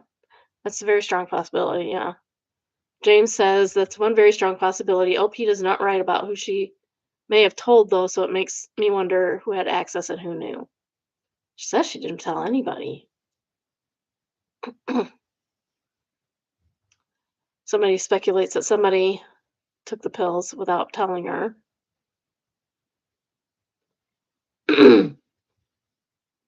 um, third top rated comment is out the window, and they say, do you think someone who has a key to your condo found the pills and removed them on purpose? Anyway, I'm sorry you have to go through this. A1 Sauce says, A1 Sauced says, yeah, it was intervention, but not the divine kind, I'm guessing. I don't know who could have known or stumbled upon them, but I bet someone saw they were there and took it upon themselves to get rid of them. Things like that don't just disappear. Princess Peeve says, maybe they have a pet. My cat has knocked over my meds before and I found they rolled under a cabinet where I'd never think to look. Yeah, it's just, oh. Brown Eyed Girl, we're going to read this one too. I think you should explore that you might have some postpartum depression. It's very common, and your situation definitely sounds plausible. Don't delay getting help. You don't want it to get worse. The job market is crazy right now, So many people are struggling to find employment. Keep looking, find a strong support system, and try to focus on the positives. And join us here. Join us here. If you're sad, if you're lonely, join us. That's what I'm doing this for. It's not about the Reddit reads, it's not about the reality TV, it's about the community and helping people through their own problems by talking about other people's problems. Because other people's problems are way better than your own. Sometimes they're way worse and they make you feel better about yourself too. That's just heartbreaking. She should have had that abortion. That's why abortion shouldn't be illegal anywhere, because that's what happens. She didn't want that baby. She still doesn't want that baby. It's heartbreaking. Next, we have What Do I Do? And it is entitled, I just got $90,000 at 18 and I don't know what to do with it. Put it in the stock market. 90,000? You could probably pay, you know, send it to find a financial firm and let them invest it for you. Take out however much you need for school. It shouldn't be more than 10,000 if you're going to state school. My grandpa recently suffered from a really bad stroke and didn't live through it, unfortunately. Me and him were really close, and he always talked about not giving anyone anything due to the family circumstances and just donating to charity. I always told him I would absolutely do the same thing and that I would never expect anything. Well, that unfortunately came all too soon, and when his will was mailed to me, he left me $100,000 after taxes. It's around 90,000.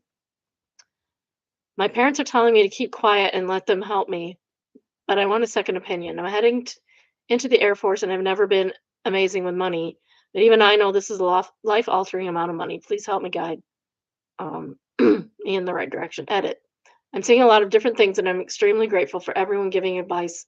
My parents and some people who have been in similar situations as me are recommending maxing out a Roth IRA and opening a HYSA, my name only, no parents, while I wait. Thank you for helping me be smart. Resort Western says tell no one in real life. Yeah, for sure. Tell no one, not, especially not anybody in the family. Jessica Jansen says yes, if you're going to the Air Force, you're to set a short term for work and living expenses. Lock it away, invest it, forget about it. That alone is a solid chunk of your old man money at retirement age. Yes. You will have a good retirement, OP, if you put it in retirement savings or any other kind of investment.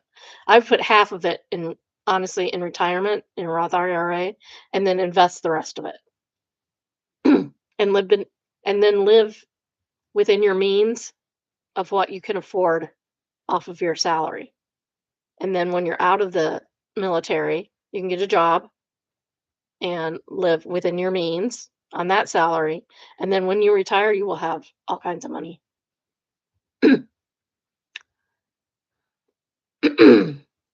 If your parents say let them help you means invest it. Let them show you the ropes. If they want to do any shady stuff like put it in accounts that have their name attached, run. Yes, do not put anybody else's name on this at all. If you and I have a joint account, neither of us can draw without the other knowing. Probably not a concern, but just throwing it out there. Yes. Wrestling Dad in Pennsylvania says, yes, for 90K is either sweet, fun year or take care of your life depending on what you do now. Spending is easy and always regrettable. Yes, exactly. Flashy Habit says, whatever you do, don't loan money to friends and family. Yeah. Brilliant Fun says, what about strangers? I could use a loan. Pat the Cat Dad says, what about the enemies? I hate you, OP. Foot money, please. Flat Diamond, sorry, Flat Demand says, don't tell anyone and invest it. Yes. T-Rex says, it's never too young to start a Roth IRA. They'll maybe put 20K into a laddered CD for emergency funds. Mm-hmm. Mm-hmm. You could make a pretty good living off of that at some point in your life. Once you get a few $1,000,000 saved up, and it won't take as long as you think it would if you invest wisely. It won't take as long as you think it will. Next, we have entitled parents, and it is entitled My Mill Decided My Lactose Intolerance is a Phase I Made Up to Avoid Her Cooking. I have been lactose intolerant all my adult life. Not severely, I won't die, but I'll spend the next 6 hours feeling absolutely miserable. I genuinely cannot function. That's horrible. I'm sorry. It really sucks. I've managed fine for years. I just read labels and ask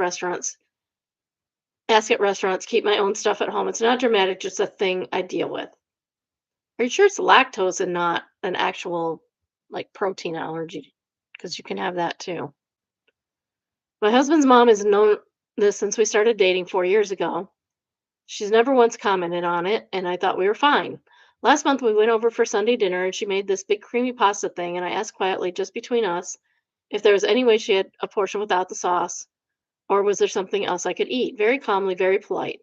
She looked me dead in the eye and said, "Oh, I, th- I think you can handle a little cheese. You always make such a big deal out of nothing." So I was caught off guard and I just kind of stared at her. My husband stepped in and said he grabbed something on the way home for me, and honestly, I was fine with that. I wasn't trying to start anything, but then she announced to the whole table that I was refusing her food and asked everyone if they thought it was rude. His aunt, his cousin, his dad, all were just sitting there watching. I said very quietly that I wasn't refusing anything. I just can't eat dairy. And she said, "Well, my son eats everything I make just fine." Which, like, okay, he's not the one that gets sick. We left early. She texted my husband later saying, "I had embarrassed her in her own home." No, ma'am, you embarrassed yourself for being an a hole. He was supported, but I could tell he didn't fully know how to handle it. And that part honestly stung more than what she did. The thing that gets me is she's never been outright mean before. This came out of nowhere, and I'm wondering what else she's been thinking this whole time and not just saying. Does she have dementia or a brain tumor? Because that's weird that she just now. Dama Chan says she's going to slip you some dairy the next time you visit, so I suggest you wreck her in suite bathroom as payback. Exactly. Salisbury Witch says if OP gets gassy and smelly farts when they're there for a whole day eat her cooking, then blow up her toilet. But before that, fart and sit right next to her. If she complains, tell her you warned her you couldn't eat dairy. Biological warfare may be worth the pain for one day. Don't hold back farts. And Strange Jane says, I mean, if OP eats enough dairy, they might be able to crap their pants on her couch. But she'd believe the allergies then. Permanent skid marks. Somebody commented. No Thought says she must really love drama or watching you suffer. You have my deepest sympathy on your terrible mother-in-law. JD British says, I don't understand people like this at all. When I cook for my sons-in-law, I think it's sons-in-law. I always ask them or any guest if there's anything they can't eat. One can't eat pork products, so at Christmas I do some Cornish hens as well. I prefer them to a cooked ham too, but I don't have allergies like he does. One doesn't do onions, so if we eat as a family, it's onion free. If anyone had any kind of allergy, I make food that they could eat because I see myself as a decent host and I'm not a piece of doo doo. Exactly. 100%. Um, Gui says people like this are the worst. I've had to deal with someone who was like this who didn't believe in allergies. How can you not believe in allergies? That's like people not believing in vaccines. Stupid. Damn near killed a kid who had a peanut allergy. Even with the EpiPen wasn't sufficient. The EpiPen is not sufficient. You always have to go to the ER when you have an allergic reaction. Always. Even with the EpiPen. It's not a cure. It's just enough to get you to the hospital before you die. They had to go to the hospital. Everyone was just being dramatic. If the option to fling someone into an active volcano ever becomes a thing, I know who I'm nominating first. Martin Aurelius says even the EpiPen wasn't sufficient. And he says, I just want people to know that anytime an allergic reaction is bad enough to require an EpiPen, it also requires a trip to the hospital or urgent care. An EpiPen is a fast acting, but also short lived and often wears off before anaphylaxis has run its full course. Exactly. um, Emily One says exactly, an EpiPen buys you about 20 minutes if you're lucky. I used to carry 5 or 6 of them at one stage because I was flying a lot and anaphylaxis doesn't wait for landing. Fortunately, it never happened to me in the air. Oh, that's good. I'm glad. Um, I forgot to do the update on the other one. I'll do it tomorrow. Next, we have Oh No Consequences. It's entitled Update to He Wants to Call Off the Divorce Because My Cancer Treatment Was Successful, or My Divorce Was Made Official Yesterday.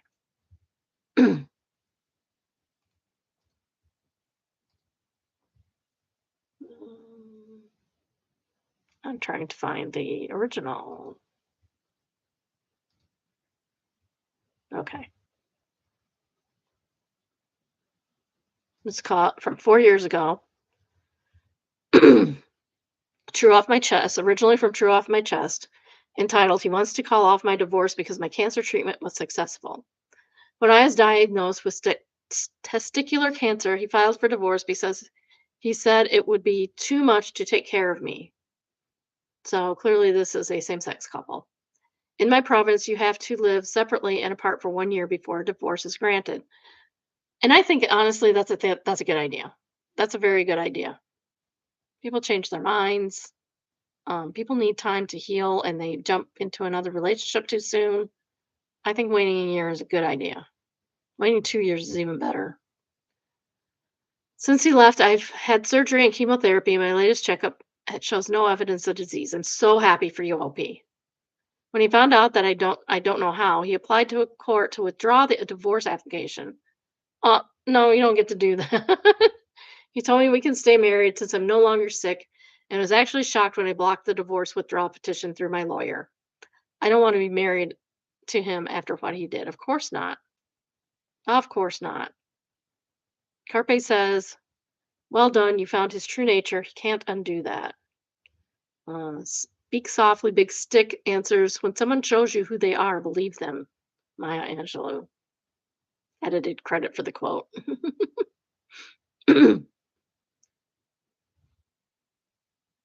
um, Ptarmigan says, generally best to remove all of the cancer, including the human one. Okay, so we'll go back to the update. This update is from Ono Consequences, entitled Update 2, He Wants to Call Off My Divorce Because My Cancer is Treated Successfully, or My Divorce Was Made Final Yesterday.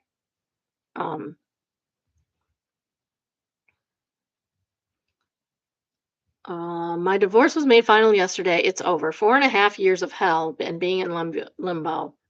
And now it is over. Last night was probably the best night's sleep I've had in years. Maybe only second to the day I was told there was no evidence of the disease.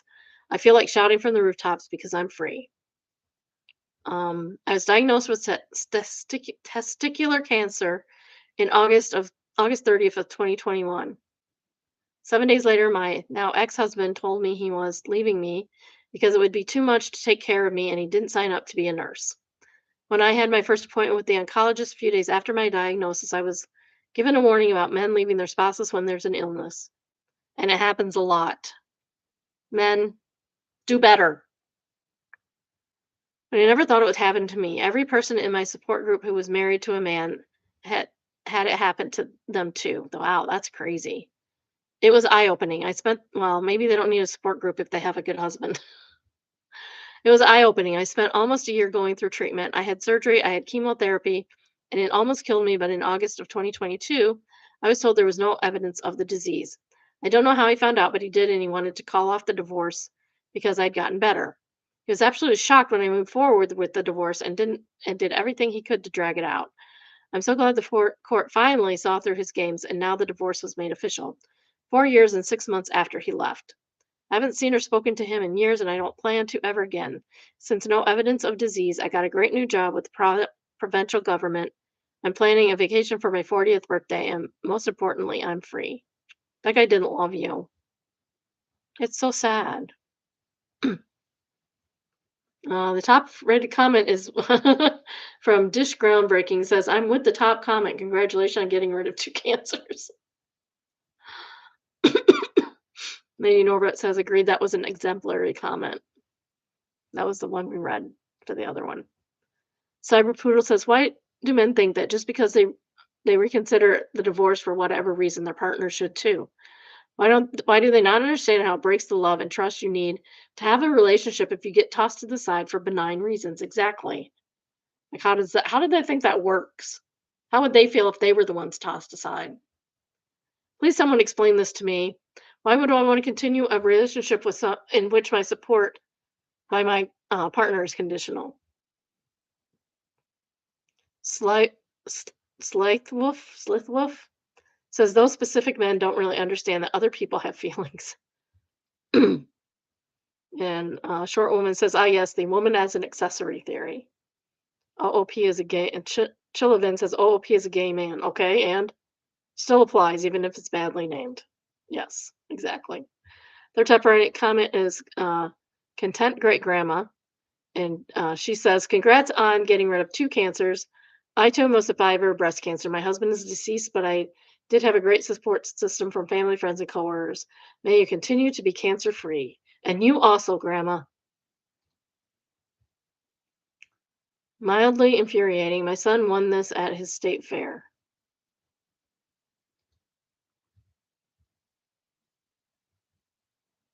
I'm so confused. Is scandium even a real thing? And that's not an element. Okay, I gotta look up scandium because I don't think that's a real thing.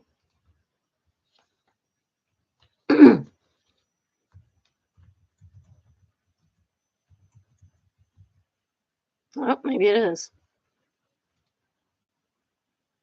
Oh, it is. It's a lightweight silvery white transition metal, atomic number 21. It's primarily used to strengthen aluminum alloys for aerospace components, high-end sporting goods, and solid oxide fuel cells. Okay, never heard of it. Why did they put E equals MC squared?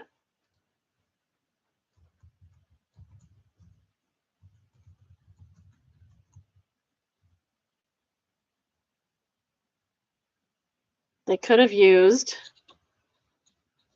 several E elements, Einsteinium, or erbium, and europium instead of E equals MC squared. Did they mean to put Einsteinium in there? Because that's not what that is.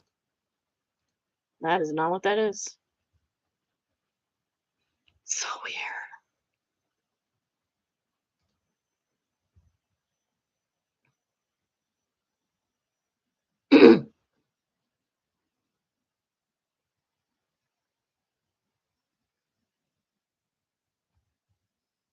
Oh, and it's also spelled wrong. I didn't even catch that. Because you only look at the first and last, and there's first and last four letters. Yeah, the iodine should be in front of the nitrogen.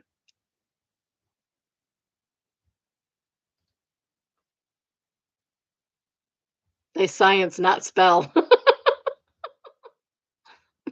Not me getting hung up on the science.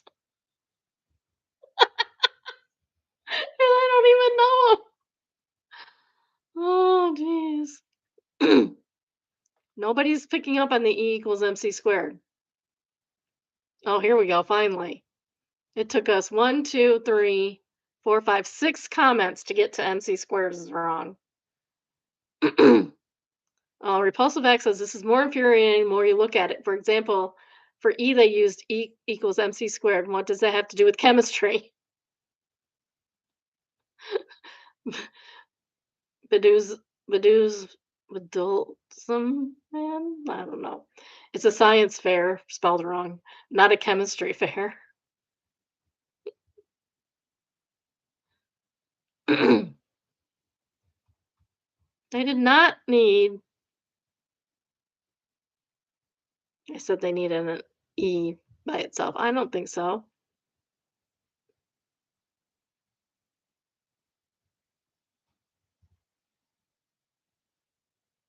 Cience.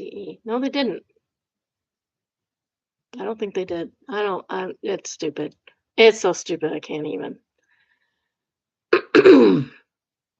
Next, we have Am I Overreacting? And it is entitled AIO about my sister going on a date with my ex. I, 23 female, recently got broken up with my boyfriend of just under a year. So, not even a year. 24 male. My sister, 21 female, saw the whole thing unfold and how heartbroken I became, especially since he just decided he wasn't interested anymore. I understand everyone is allowed to date whoever they want, but am I overreacting for feeling hurt and a little betrayed here? I know they're just hanging out or whatever, but she saw the whole relationship take place, and I cried to her plenty of times about the situation. I know my texts, especially at the end, were petty. I'm not even going to read them, but I'm feeling discouraged and really hurt. And this is a casual hangout between my sister and my ex, justified for being upset. AIO. Um, Justice says, "Damn, your sister is a huge bitch. I'm sorry." Just a hangout. It's not. It's not. They're probably m- they're probably going behind your back to begin with. Um, Spider Bite says, "NOR, tell me your sister hates you without telling me your sister hates you." Um, Zuluma says she was practically bragging about waiting for things between OP and her ex to end. She was laying on her plane with no hint of shame. Yeah, this is a bad sister. New Okan says, "Send her this post when she unblocks you." Then Function answers, "I actually feel sorry for the younger sister in the sense that I feel bad she has to look at a piece of shit every time she looks in the mirror. Seriously, what absolute trash. She and she actually believes what she's doing is okay. Complete scumbag." Artemis says, "You got me in the first half." Server life.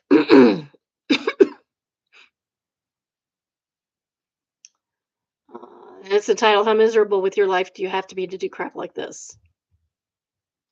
And this is pretty nasty. $65 check, no gratuity. The tip is for not serve cold steak and potatoes and have a good one. If your steak and potatoes were cold, sir, you could have told me. Um, and usually that's not the server's fault. That's usually the kitchen's fault. This happened to me yesterday. I'm still pissed. She ate more than half of her steak and never complained about it once, even during the multiple times I checked on her.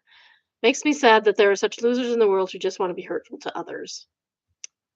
Pleasantly Dumb says, "Never understood why somebody wouldn't say something about it not being right with their order. We are there to make sure you have a great experience. Let us know and we will fix it." Sure, the food shouldn't have been cold to begin with, but people making the food are human and mistakes happen. Lemon Pringle says, "Because they're scared of real confrontation, would rather complain by writing on the bill, just how keyboard warriors on Reddit wouldn't say half the crap they would in real life. I say everything in real life, just probably not to the right people." Second type rated comment is from Artista. "I had a top 20 top last night celebrating some parolees released from prison. I knew I was wanged up when they I knew I was wanged when they requested plastic silverware before they even sat down. Mr. Prison Pocket dropped thousands of dollars in cash on the floor after showing off for a TikTok. I said, 'Well, I know where my tip is coming from,' jokingly, but I didn't give a wang at this point. $500 plus tab, drinking malt liquor in the parking lot, cussing at me and snapping at me like a dog. Very rude, very stupid, no tip. I made zero yesterday, and my tip took out $35 tip to a previous table left. I will pay that what I owe on my tip out serving today. I have so much hatred. I am anxious and I don't want to go back.' This is why you should be paid and not rely on tips. This is exactly why you should be paid a living wage, and not rely on tips. And yes, the cost of food will go up. You won't have to tip 20%. So infuriating. This is from Best of Redditor Updates, entitled, "My 38 male girlfriend, 32 female of 3 years, owns a porn store slash strip club. I want her to sell before I propose." No, you got involved with her before that. This is originally posted in Relationship Advice, April 8th, 2019.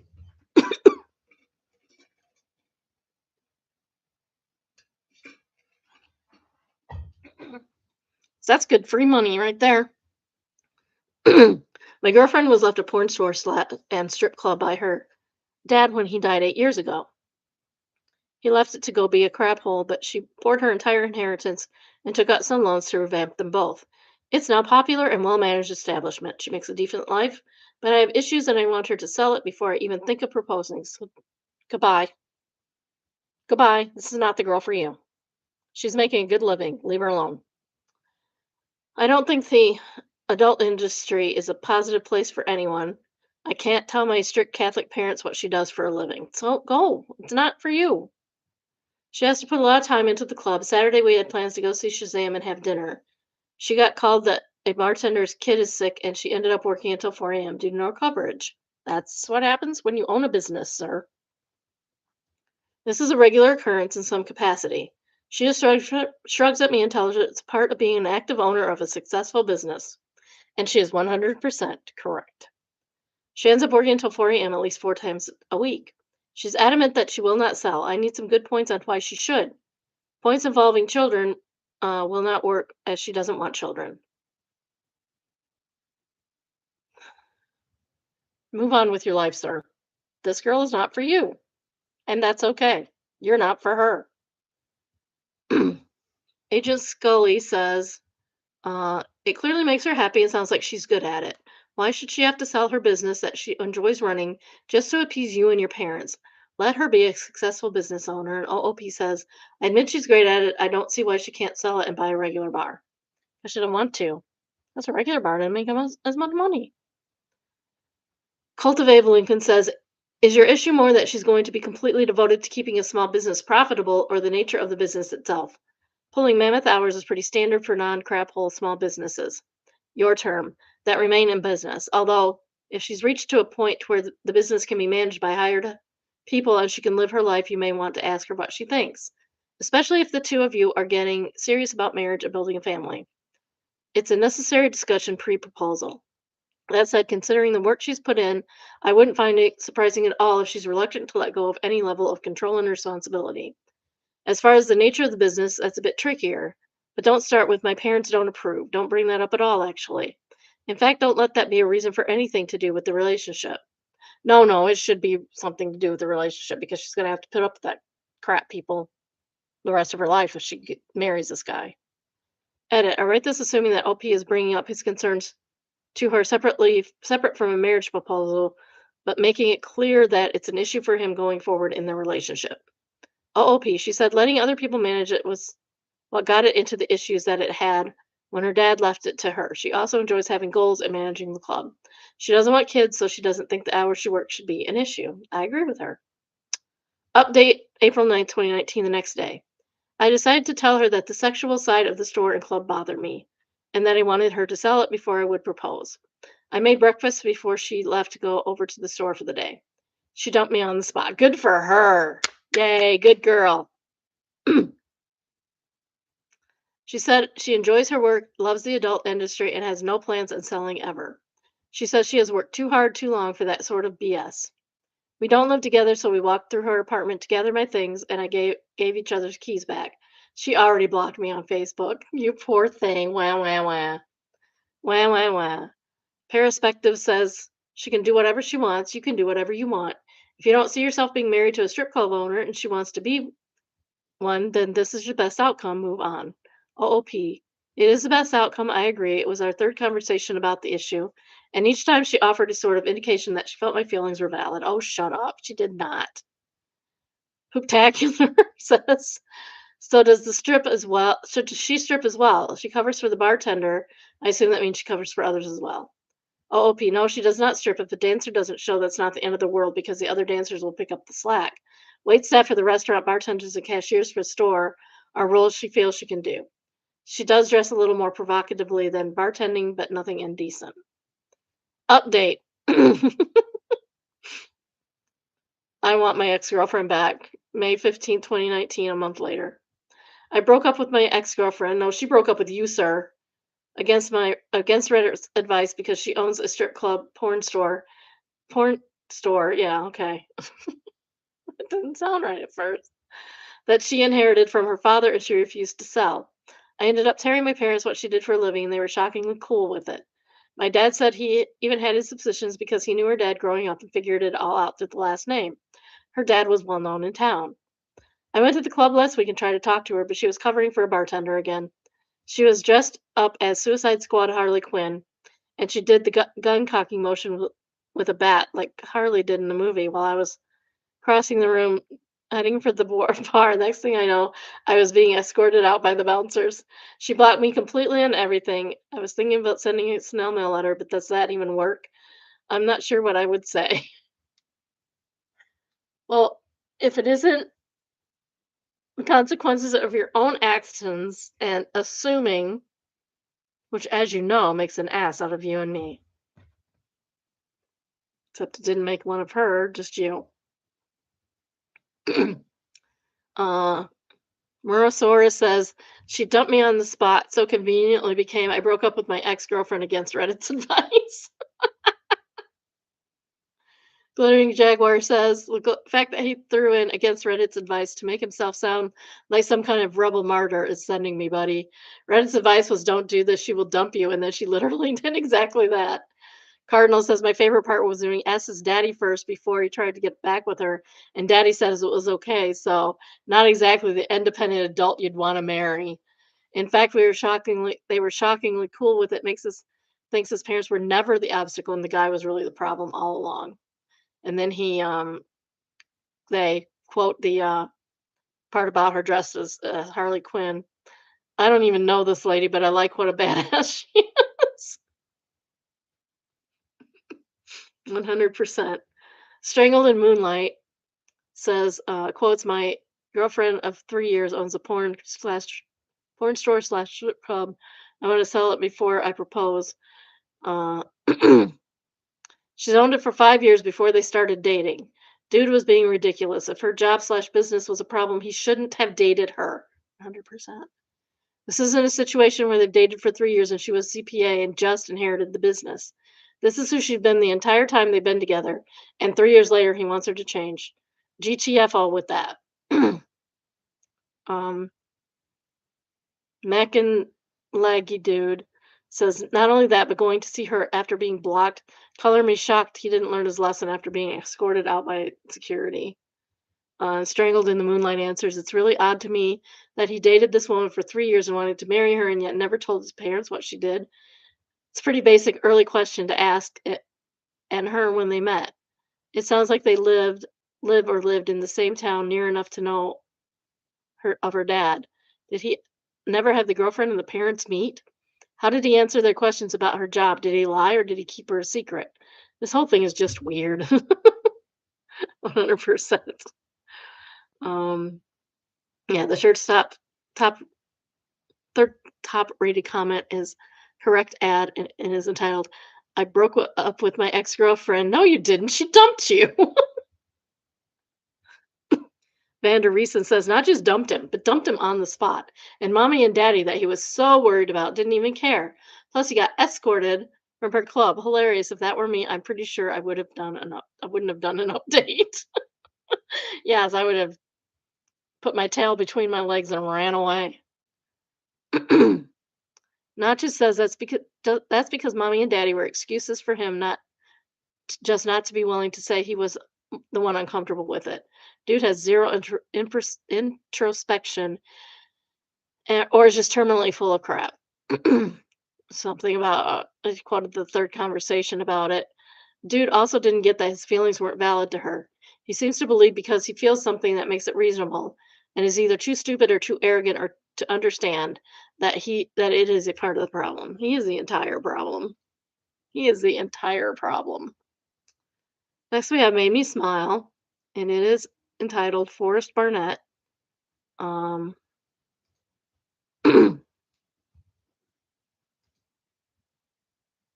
it's from Forrest Barnett, I'd say. My 3-year-old is the only girl at her small daycare. I was thrilled when she started talking about her new friend Piper and how much they love to play with each other every day for months. Piper this, Piper that. Finally asked the daycare lady about maybe scheduling a play date. Piper is a cat. Oh, this poor little girl. Why can't you play with the boys? Forrest Lark says, well, schedule the damn play date then. Overall Link says, well, did Piper agree to the play date? Salute Major in Echidna says, some cat play dates last 10 or 12 years. 10 or 20 years, yes. Another mindless Anon says, that girl did a speed run of what takes most 20 or 30 years. All right, that's all I have for today. That was cute. It was cute. Little girl and her cat.